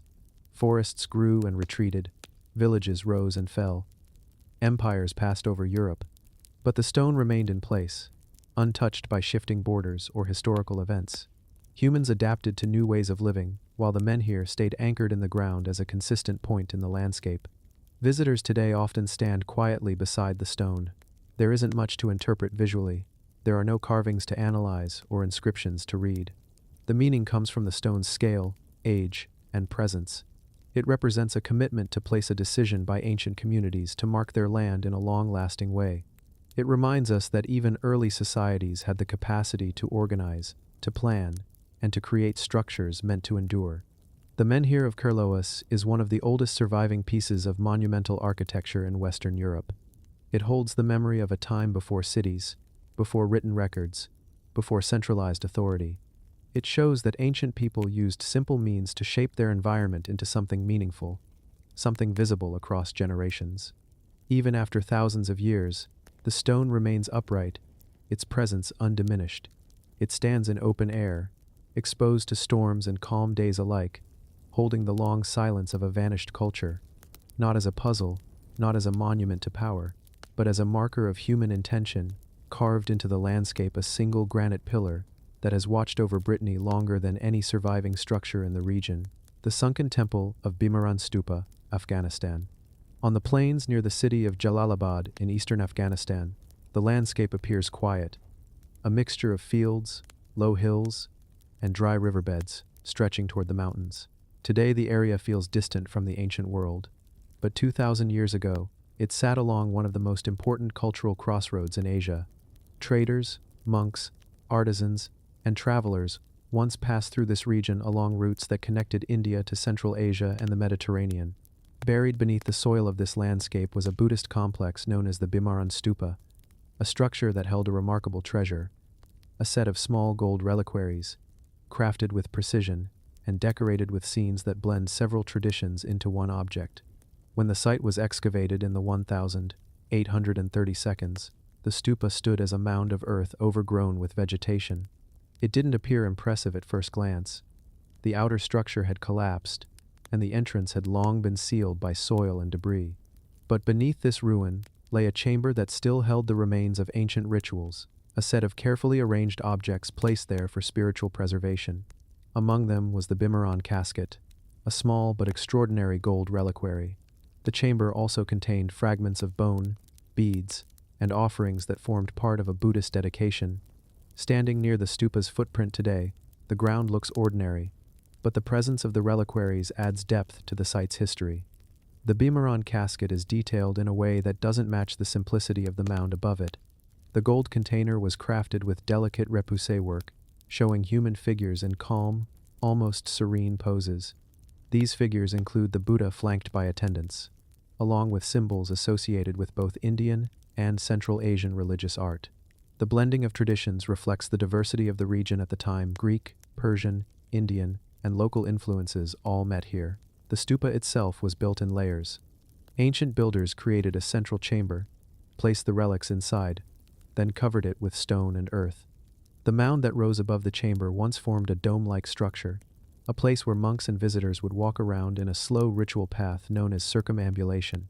The outside likely held stucco decorations and painted features, most of which are now gone. The foundation stones remain in sections, showing the stupa's circular outline. These traces help archaeologists reconstruct how the temple once looked. Walking around the stupa site, you see low walls and foundation stones partially exposed by excavation. The setting is open, with the sun casting long shadows over the ground. From here, the surrounding landscape seems wide and empty, but in ancient times this area was part of a network of Buddhist monasteries and small temples. Travelers moving along the route between Gandhara and the plains of northern India would have passed through this region, carrying stories, teachings, and objects. The stupa would have served as a physical and spiritual landmark. The Bhimran casket is the object that defines the site. When viewed up close, every detail shows careful craftsmanship. Tiny figures shaped in fine lines, garments indicated by narrow folds, and symbols placed with precision. The Buddha stands in the central panel, holding his characteristic posture. On either side are attendants wearing clothing influenced by Greco-Bactrian styles. Their faces and poses reflect a blend of Indian and Hellenistic motifs. This combination is one of the reasons the casket is so important. It shows that early Buddhist art did not develop in isolation. It absorbed influences from the cultures it encountered along ancient trade routes. When you read about the casket's discovery, the context becomes even more impressive. It was found inside a small stone reliquary, itself placed carefully within the central chamber. The placement indicates a ritual sequence. The bones or symbolic relics were placed inside the gold container, the container placed inside the stone vessel, and the vessel placed at the heart of the stupa. The chamber was then sealed and covered. This process reflected the belief that relics connected the physical presence of the Buddha or an important monk to the site, making the stupa a point of merit and devotion. As you imagine the ancient monks who visited the stupa, you picture a quiet place, with offerings of flowers, lamps, and incense placed around the mound. The stupa's role was not to store wealth, but to hold memory. The simple exterior, contrasted sharply with the richness of the relic chamber within. This contrast reveals something essential about Buddhist architecture. The interior meaning outweighs the outer appearance. Archaeologists who studied the site noted how the chamber was aligned. A narrow passage once led to the reliquary, though the entrance was sealed after the ritual. The builders ensured that the chamber was stable, using stone blocks to create a protected interior. Even after the external structure eroded, the chamber remained hidden, preserving the relics for centuries. Walking through the surrounding area, you find pottery fragments, broken terracotta, and stones that once formed part of the temple complex. The site is modest now, but the discovery of the reliquaries transformed its significance. The gold casket is one of the earliest known Buddhist images, showing the Buddha in human form. Before this period, Buddhist art often avoided depicting the Buddha directly, using symbols like footprints, a tree, or an empty throne. The Bhimāran casket shows a shift, the beginning of anthropomorphic representation. The landscape around the stupa adds to the sense of isolation. In the summer, the heat is intense. The ground dries and cracks. In the winter, the air cools sharply. The mountains behind Jalalabad create a backdrop that rises abruptly, framing the site. The physical distance from major centers makes it easier to understand why the stupa remained undisturbed for so long. The world changed around it, but the relics stayed hidden until excavation. When you study the casket's design, you see more than art. You see communication across cultures. The techniques used to hammer gold into such detailed forms required experience and access to skilled artisans. The figures' noses, hair, and drapery reflect Greek influence. The overall posture and symbols reflect Indian Buddhist traditions. The metalwork suggests that the makers understood both traditions well enough to blend them. This blending happened naturally along trade routes where merchants and monks interacted daily. Standing near the stupa's remains, you can imagine the original dome rising above the landscape. The base would have been wide, supporting a structure meant to be seen from a distance. Pilgrims would walk around it in circles, chanting prayers or leaving offerings. The atmosphere would have been peaceful, with the stupa acting as a link between everyday life and the teachings it represented. The archaeological work at Bhimāran also revealed smaller objects, beads, made from carnelian and lapis lazuli, fragments of plaster with faint traces of paint, and pieces of ceramics imported from distant regions. These items show that people traveled here from far beyond Afghanistan. The site was part of a larger Buddhist world, where ideas spread across borders.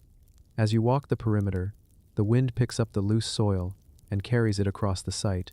The edges of the foundation stones emerge more clearly as shadows change. In the late afternoon, the sun casts warm light across the ground, and the shape of the stupa becomes easier to trace. Even though the structure is mostly gone, its outline remains strong enough to imagine its original form. The Bhimāran stupa represents a time when Buddhism was spreading across Central Asia and when local communities blended their traditions with new beliefs. The gold reliquary is a snapshot of that cultural moment, a small object carrying details from multiple artistic worlds, preserved inside a modest earthen mound in Afghanistan. Today, the stupa site sits quietly, visited occasionally by researchers. The reliquaries themselves are kept safely in museums, where their craftsmanship can be studied in detail. But the place where they were found still holds the atmosphere of an ancient sanctuary. The ground may look simple, but beneath it once rested objects created with intention and devotion. The significance of the Bhimāran stupa lies not in its size, but in the story it preserved: a connection between early Buddhist communities, long-distance trade, and skilled artisans who shaped gold into meaningful forms. The discovery revealed how ideas moved across deserts, mountains, and kingdoms, leaving traces in places that might otherwise be forgotten. The temple no longer stands, but the memory of what it held remains. The sunken temple of Bhimāran is a reminder that some of the most important pieces of history are not grand structures but quiet chambers buried beneath the earth, holding objects made by hands that believed strongly in what they were creating. The lost labyrinth of Pylos, Greece. On the southwestern coast of Greece, overlooking the bay where the water glows deep blue and olive trees scatter across the hills, there lies a site known today as the Palace of Nestor. It belongs to the Mycenaean world, the same culture that built fortified citadels, created linear B tablets, and shaped many of the stories later woven into Greek myth. But beneath the main palace complex, archaeologists uncovered something less known, yet equally striking: a network of storage halls filled with massive clay pithoi giant storage jars, taller than a person arranged in rows inside long, dim chambers. This underground zone is sometimes called the Labyrinth of Pylos, not because it twists endlessly, but because it forms a hidden world of practical but monumental architecture. When you arrive at the site, the palace ruins sit open under the sun. The spaces are wide, foundations exposed, fresco fragments preserved under protective roofs. Nothing suggests underground chambers at first glance, but as excavations deepened in certain sectors, the outlines of storerooms appeared: rectangular halls, connected through narrow corridors, built partly below ground level to maintain cool temperatures. These spaces were dedicated to storage on a scale rarely seen in Bronze Age Greece. Walking into the reconstructed pathway over the storerooms, you see where the giant jars once stood. Some remain in place, their clay walls still intact after more than 3,000 years. Others left only impressions in the soil, marking their positions like footprints. A single pithos could hold hundreds of liters of oil, grain, wine, or other commodities. The halls stored dozens of them. The scale of this arrangement makes one thing clear: Pylos managed goods not just for its own palace, but for its territories, its economy, and its administrative networks. The chambers were organized with remarkable order. The pithoi were placed in rows along the walls, leaving narrow paths through the center. The clay jars are heavy even when empty, so the builders arranged them in positions intended to stay permanent. The storeroom's floors were compacted earth, sometimes lined with stone slabs where moisture posed a risk. The walls are thick, and the ceilings, long gone now, were likely supported by wooden beams. The coolness created by the semi-subterranean design helped preserve the contents inside the jars. Walking deeper into the ruins, the atmosphere changes. Even though the chambers are restored open air today, you can imagine how they felt in the Bronze Age. Light would have been limited, probably coming from small oil lamps carried by workers or scribes checking inventory. The halls would have smelled of olive oil, grain dust, and clay. The jars would have created a sense of narrow corridors, towering vessels that turned the storeroom into a structured maze. One of the most significant finds inside these storerooms was a set of linear B tablets. These clay documents recorded quantities of stored goods, names, rations, lists of workers, and allocations for festivals.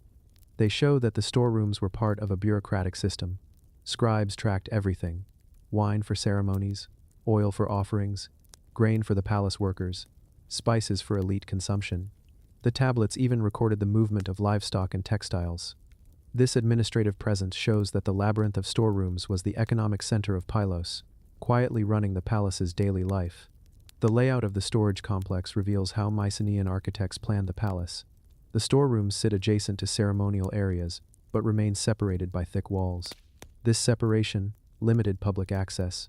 Only palace officials, trusted workers, and scribes entered these spaces.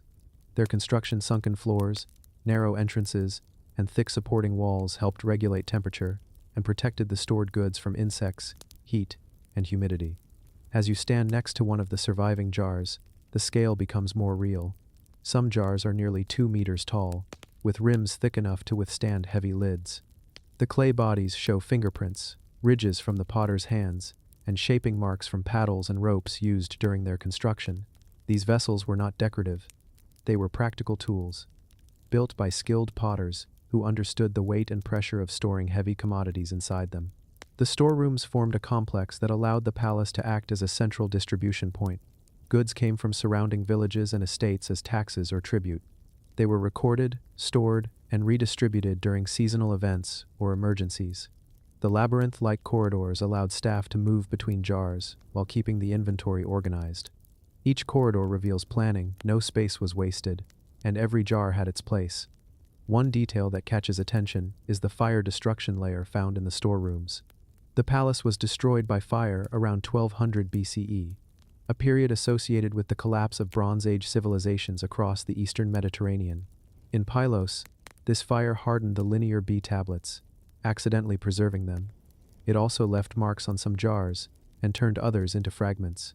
When archaeologists reached this layer, they encountered burned debris, broken pithoi, and fallen beams, evidence of a sudden, intense destruction event. Standing in the ruins today, You can imagine the moment of collapse. The storerooms filled with smoke, jars cracking from heat, the ceilings falling inward. Workers probably tried to save what they could, but the scale of fire would have overtaken the storerooms quickly. The jars that remained intact survived because clay can withstand heat better than wood or plaster. Their survival allowed modern researchers to reconstruct how these spaces were arranged. Outside the storerooms, the palace's other rooms reveal complementary activities, workshops, administrative offices, ceremonial halls. Together, they form a picture of a highly organized society, but the storerooms show the foundation behind everything else. Without stable supplies, the palace could not function. These underground halls formed the economic engine that handled daily necessities. Walking around the site as the sun changes position, the shadows along the reconstructed foundations begin to resemble the original labyrinth. Long, straight lines mark the old boundaries. Angled corners show where corridors branched. The places where Pythoi once stood create a visual rhythm that echoes the ancient organization. Even without roofs or walls, the plan remains readable. The Pythoi themselves tell stories. Some contain residue from their original contents, including traces of olive oil and wine. Others show repairs patches, where broken sections were sealed with clay. These repairs show that jars were valuable enough to mend, not discard. A single large pithos represented an investment in labor and material. As you step back and look across the entire palace complex, the storerooms appear modest compared to the central hall or the frescoed walls. But their importance becomes clearer the more you think about them. Palaces functioned as administrative hubs, not just ceremonial spaces. The storerooms reflect the daily life behind the scenes, the quiet work that supported the social and political structure. The labyrinth of Pylos is not a maze of myth, but a structured set of storage halls that reveal how Mycenaean society managed its economy. The scale of the jars, the layout of the rooms, the records on the tablets, and the architectural design all show a system built for stability and organization. These spaces held the goods that sustained the palace and the people connected to it. Even though the walls have collapsed, the outlines remain, the jars remain, the tablet archives remain. Together, they preserve the memory of a place where daily life was managed with precision. The lost labyrinth of Pylos stands as a reminder that some of the most important parts of ancient palaces were not the grand halls but the quiet, hidden rooms where communities stored the resources that supported their world. The monolithic wall of Sacsayhuaman's twin, Kilarumiok, high in the Peruvian Andes, where the air thins and the land drops into long valleys carved by centuries of wind and water. There is a site that feels quiet, even by Andean standards. It sits on a terrace overlooking the mountains, not far from the larger Inca centers around Cusco, yet separate enough to hold its own identity. This place is Kilarumiok, a complex built around a single massive boulder carved with precision into terraces, steps, channels, and surfaces that resemble an altar made from moonlight and stone. From a distance, the carved boulder appears as part of the natural slope. The ground rises gently, and the stone blends into the hillside. But as you walk closer, the lines begin to sharpen. Angles that first looked natural become clearly intentional. Surfaces polished, smooth by ancient tools, catch the sunlight. The boulder reveals itself as a monolithic altar, one of the most carefully shaped stones in the entire region. Standing in front of it, the structure feels both simple and complex. The stone is enormous, carved directly where it stood. The Incas did not transport it. They shaped it where nature placed it, turning raw geology into architecture. The carvings follow an internal logic. Flat platforms arranged at different heights, stairs that rise in shallow increments, and a broad face with channels that may once have carried water during ceremonies. The craftsmanship is so precise that the edges look almost like cut stone blocks laid into place, even though everything is part of a single rock. Kilarumiok translates to moonstone, or place of the moon, and local tradition associates the site with lunar ceremonies. The Inca world saw the moon as a powerful feminine force, connected to fertility, cycles of time, and agricultural rhythms. Ceremonies involving the moon might have been conducted here, especially during phases where the moon aligned with the horizon in specific ways. The boulder's orientation and the surrounding terraces suggest a place deliberately chosen for observation, ritual, and continuity. Walking along the carved surfaces, you begin to understand the amount of labor involved. Every flat plane, every step, every groove required focused work from artisans who understood the stone's hardness and fracture patterns. The boulder is not soft. To shape granite or andesite at this level, the workers used stone tools, hammerstones, and polishing techniques that required patience rather than force. The carving represents knowledge passed down through generations, refined until the builders could predict how the stone would respond. Just beside the monolithic altar stands a long, precision-cut wall, reminiscent of the famous masonry of Sacsayhuaman. The stones here are smaller, but the technique is unmistakable. Each block fits tightly with its neighbors, edges meeting without mortar. The arrangement forms a terrace supporting the carved boulder. These stones were shaped to complement the natural rock, creating a blend of nature and construction. The site is one of the few places where you can see both monolithic carving and precision masonry in close proximity, showing the range of Inca engineering. Moving around the boulder, you notice how the stone changes character from side to side. One face is smoother and more open, perhaps used for ceremonies involving groups. Another side contains tighter steps and narrower channels, possibly used for offerings or specific ritual sequences. The top platform is broad enough to hold objects or to act as a viewing point during astronomical events. Its height gives a view across the valley, linking the stone to distant mountains that were considered living ancestors. The location of Kilarumioke is not accidental. The surrounding slopes form natural amphitheaters. The horizon opens towards sacred peaks. Water once flowed from springs above, running down channels carved into the rock. The Inca relationship with water was symbolic and practical. When water flowed across carved stone during ceremonies, it represented purification, life, and connection to the ancestors. The channels at Kilarumioke may have served such purposes. As the light changes through the day, the carved surfaces respond differently. In the early morning, shadows reveal the steps and terraces clearly. Midday light flattens the features, making the stone appear simpler than it is. Late afternoon light deepens contrast again, bringing out the channels and grooves. This interaction between light and stone may have been part of the site's design. The Incas observed how sunlight moved across their structures, timing rituals with shadows and alignments.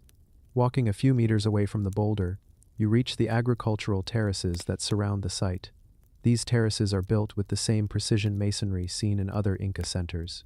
Their purpose was practical, supporting crops, but their placement near the altar suggests an integration of daily life and ritual. For the Inca worldview, agriculture and ceremony were not separate acts.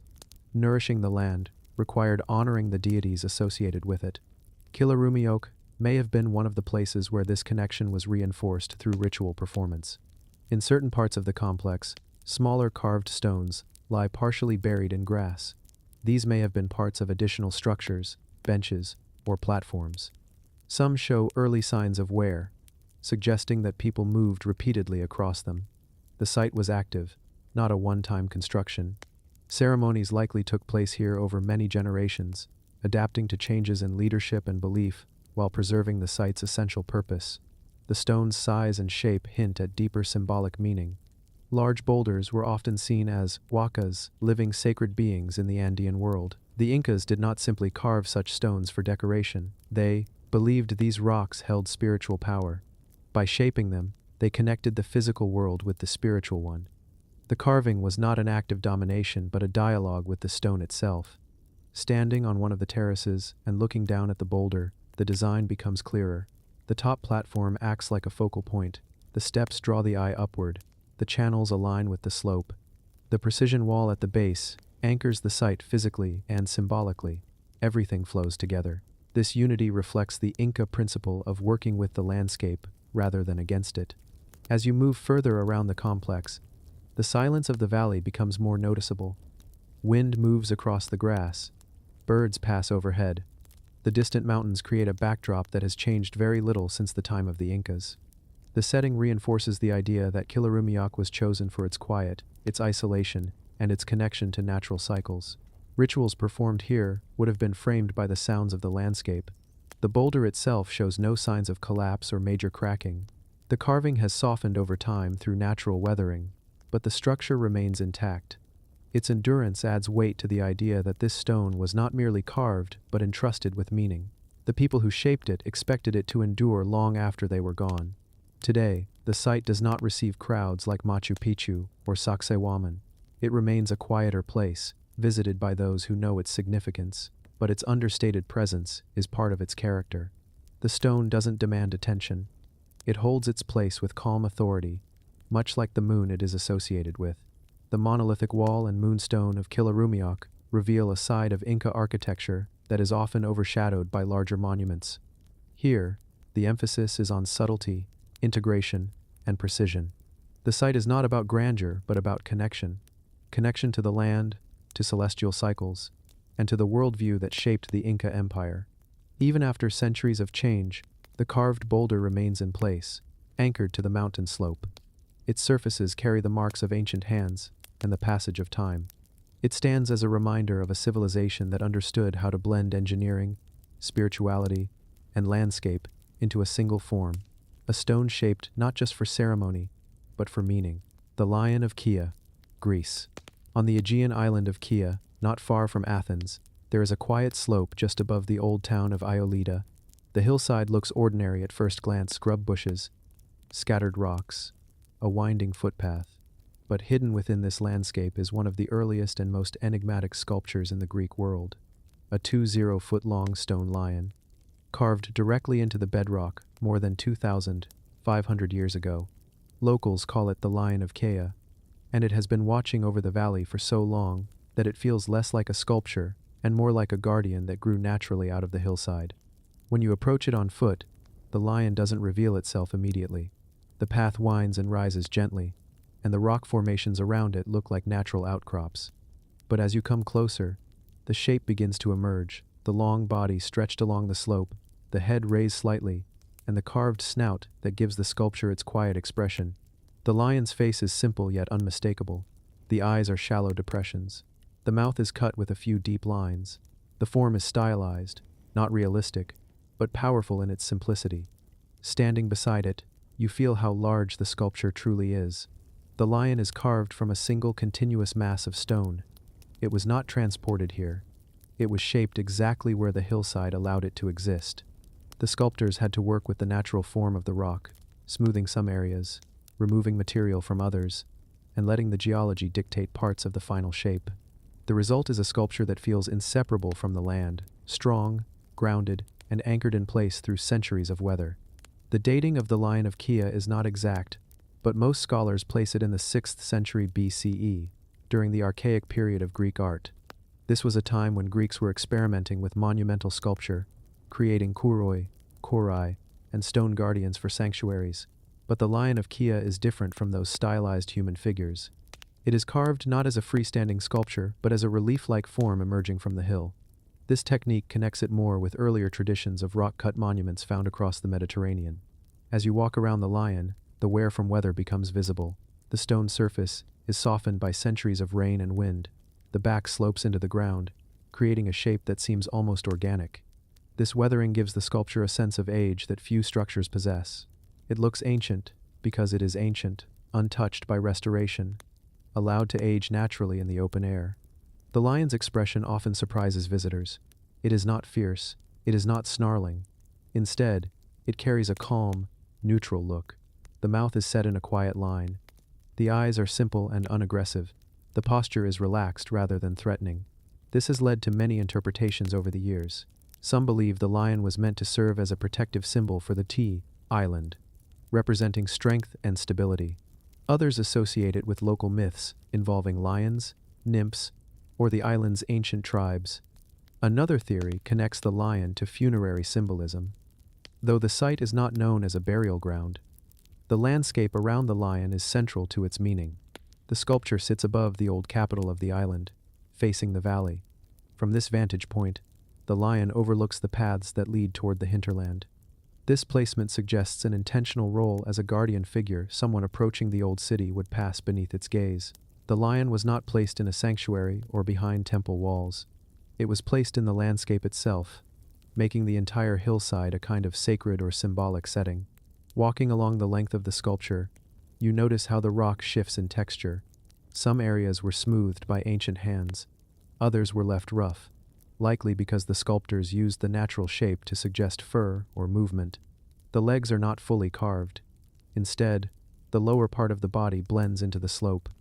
This technique creates the impression that the lion is reclining rather than standing, a posture associated with calm guardianship in Greek and Near Eastern art. The Lion of Kia has no inscriptions to indicate its purpose. No nearby ruins directly explain its meaning. This absence of written context leaves archaeologists to rely on style, location, and comparisons. But sometimes the lack of inscription enhances the sculpture's presence. It exists on its own terms, without a label or a message carved into the stone. The silence fits the setting. As the day progresses, the light changes the appearance of the lion. In the morning, the shadows along its head deepen, emphasizing the shape of the snout. Midday light flattens the surface, revealing the full length of the sculpture. Evening light highlights the curve of its back and the outlines of its features. This daily shift may have been part of how ancient people experienced the sculpture. It is a monument shaped by time as much as by human hands. The stone used for the sculpture is a type of schist common to the island. It weathers into layered patterns, giving the lion a natural texture. The sculptors used this to their advantage. Instead of fighting the stone grain, they worked with it, using the horizontal layers to suggest the body's length and mass. This technique shows a sophisticated understanding of both sculpture and geology. The surrounding hillside holds small terraces and scattering of stones that might once have supported paths or ritual spaces. Though the exact purpose is unclear, the lion's location suggests it was part of a larger landscape concept, a marker in an environment shaped by both nature and human activity. Visitors today often sit near the lion, absorbing the quiet of the place. The hillside is peaceful. You hear birds, distant voices from the town below, and the constant wind moving across the slope. The lion feels like part of this rhythm. It doesn't dominate the landscape, it fits into it. The sculpture is monumental by length, but its posture keeps it grounded and unobtrusive. Walking a few steps back, the lion becomes more recognizable. From a distance, the outline sharpens into the unmistakable shape of a reclining animal watching the valley. This shift in perception up close, blending into the landscape, from afar becoming clear, is one of the sculpture's unique qualities. It reflects a style of art meant to harmonize with natural forms rather than stand apart from them. The Lion of Kia is one of the earliest surviving examples of large-scale animal sculpture in Greece. It predates many classical statues and hints at a tradition of rock-cut art that rarely survives in the Greek world.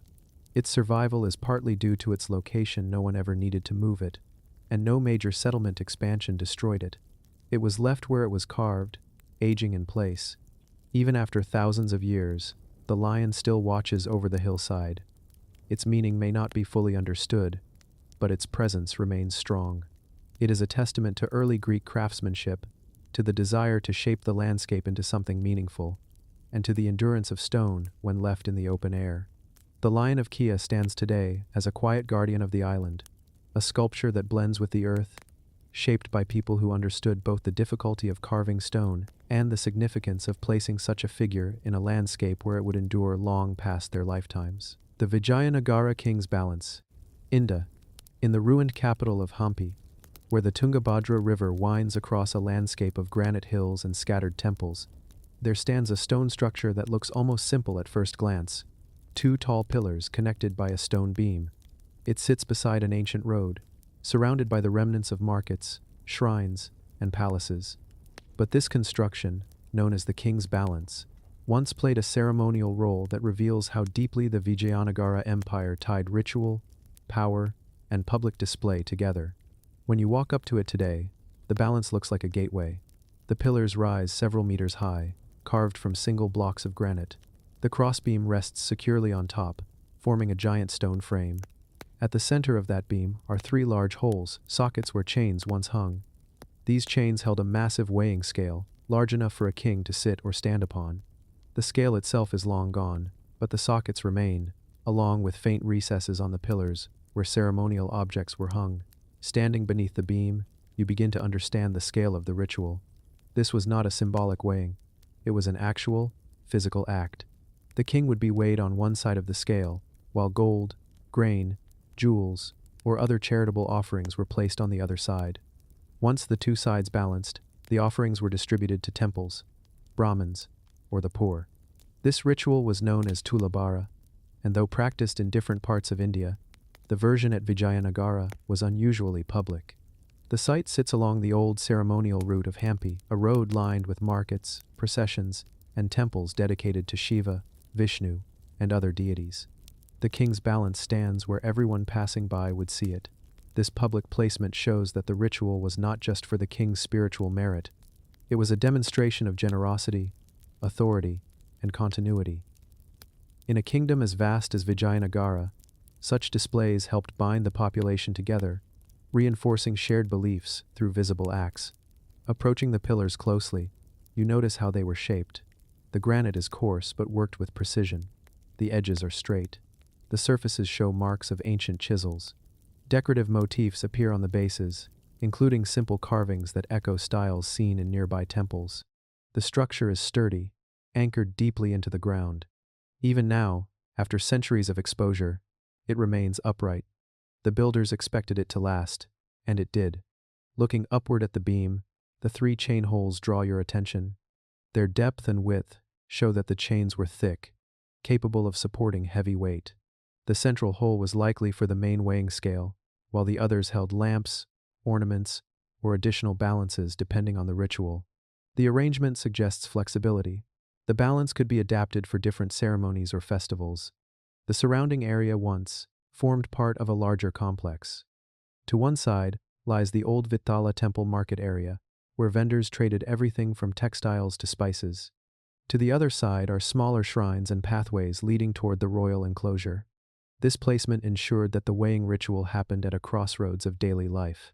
People traveling through Hampi could witness the king's acts of charity as part of regular festival cycles. Standing in front of the balance, you can imagine the scene during the late Vijayanagara period. The king arrives with priests, soldiers, musicians, and officials. Crowds gather along the road. The scale is lowered.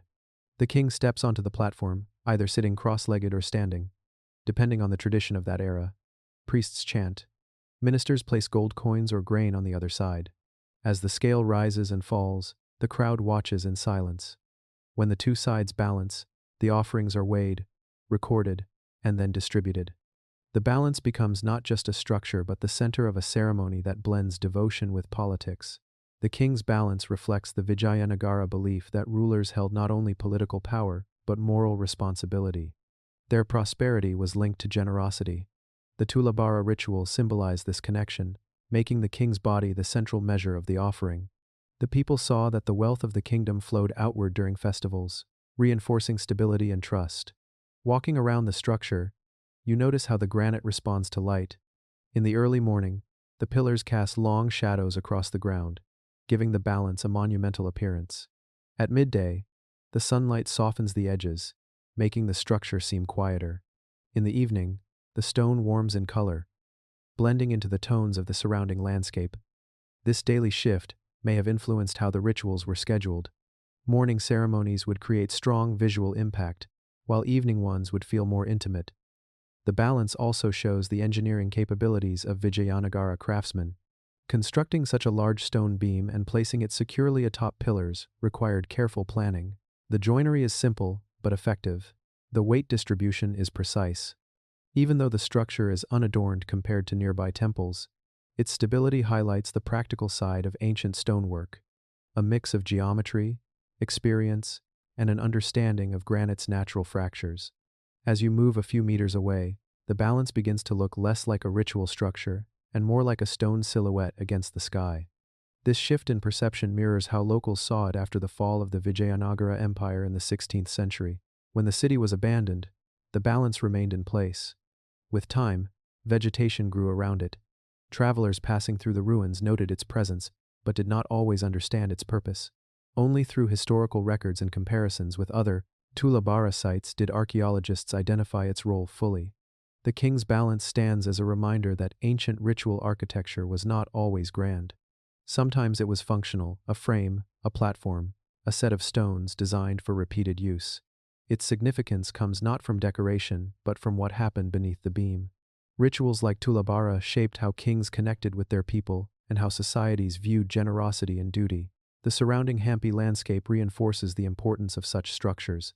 Granite hills rise in unpredictable shapes. Temple towers break the horizon. Monoliths sit scattered across fields. The balance fits into this setting naturally. just another granite formation at first glance, until you see its symmetry and intention.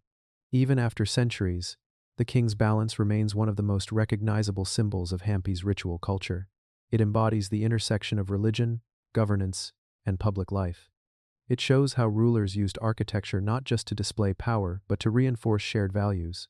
Today, visitors stand under the granite beam and imagine the weight it once supported. The ceremony is gone. The chains are lost. But the stone structure remains upright and steady, holding the memory of a time when the act of weighing a king became a visible expression of generosity, responsibility, and continuity in the Vijayanagara world.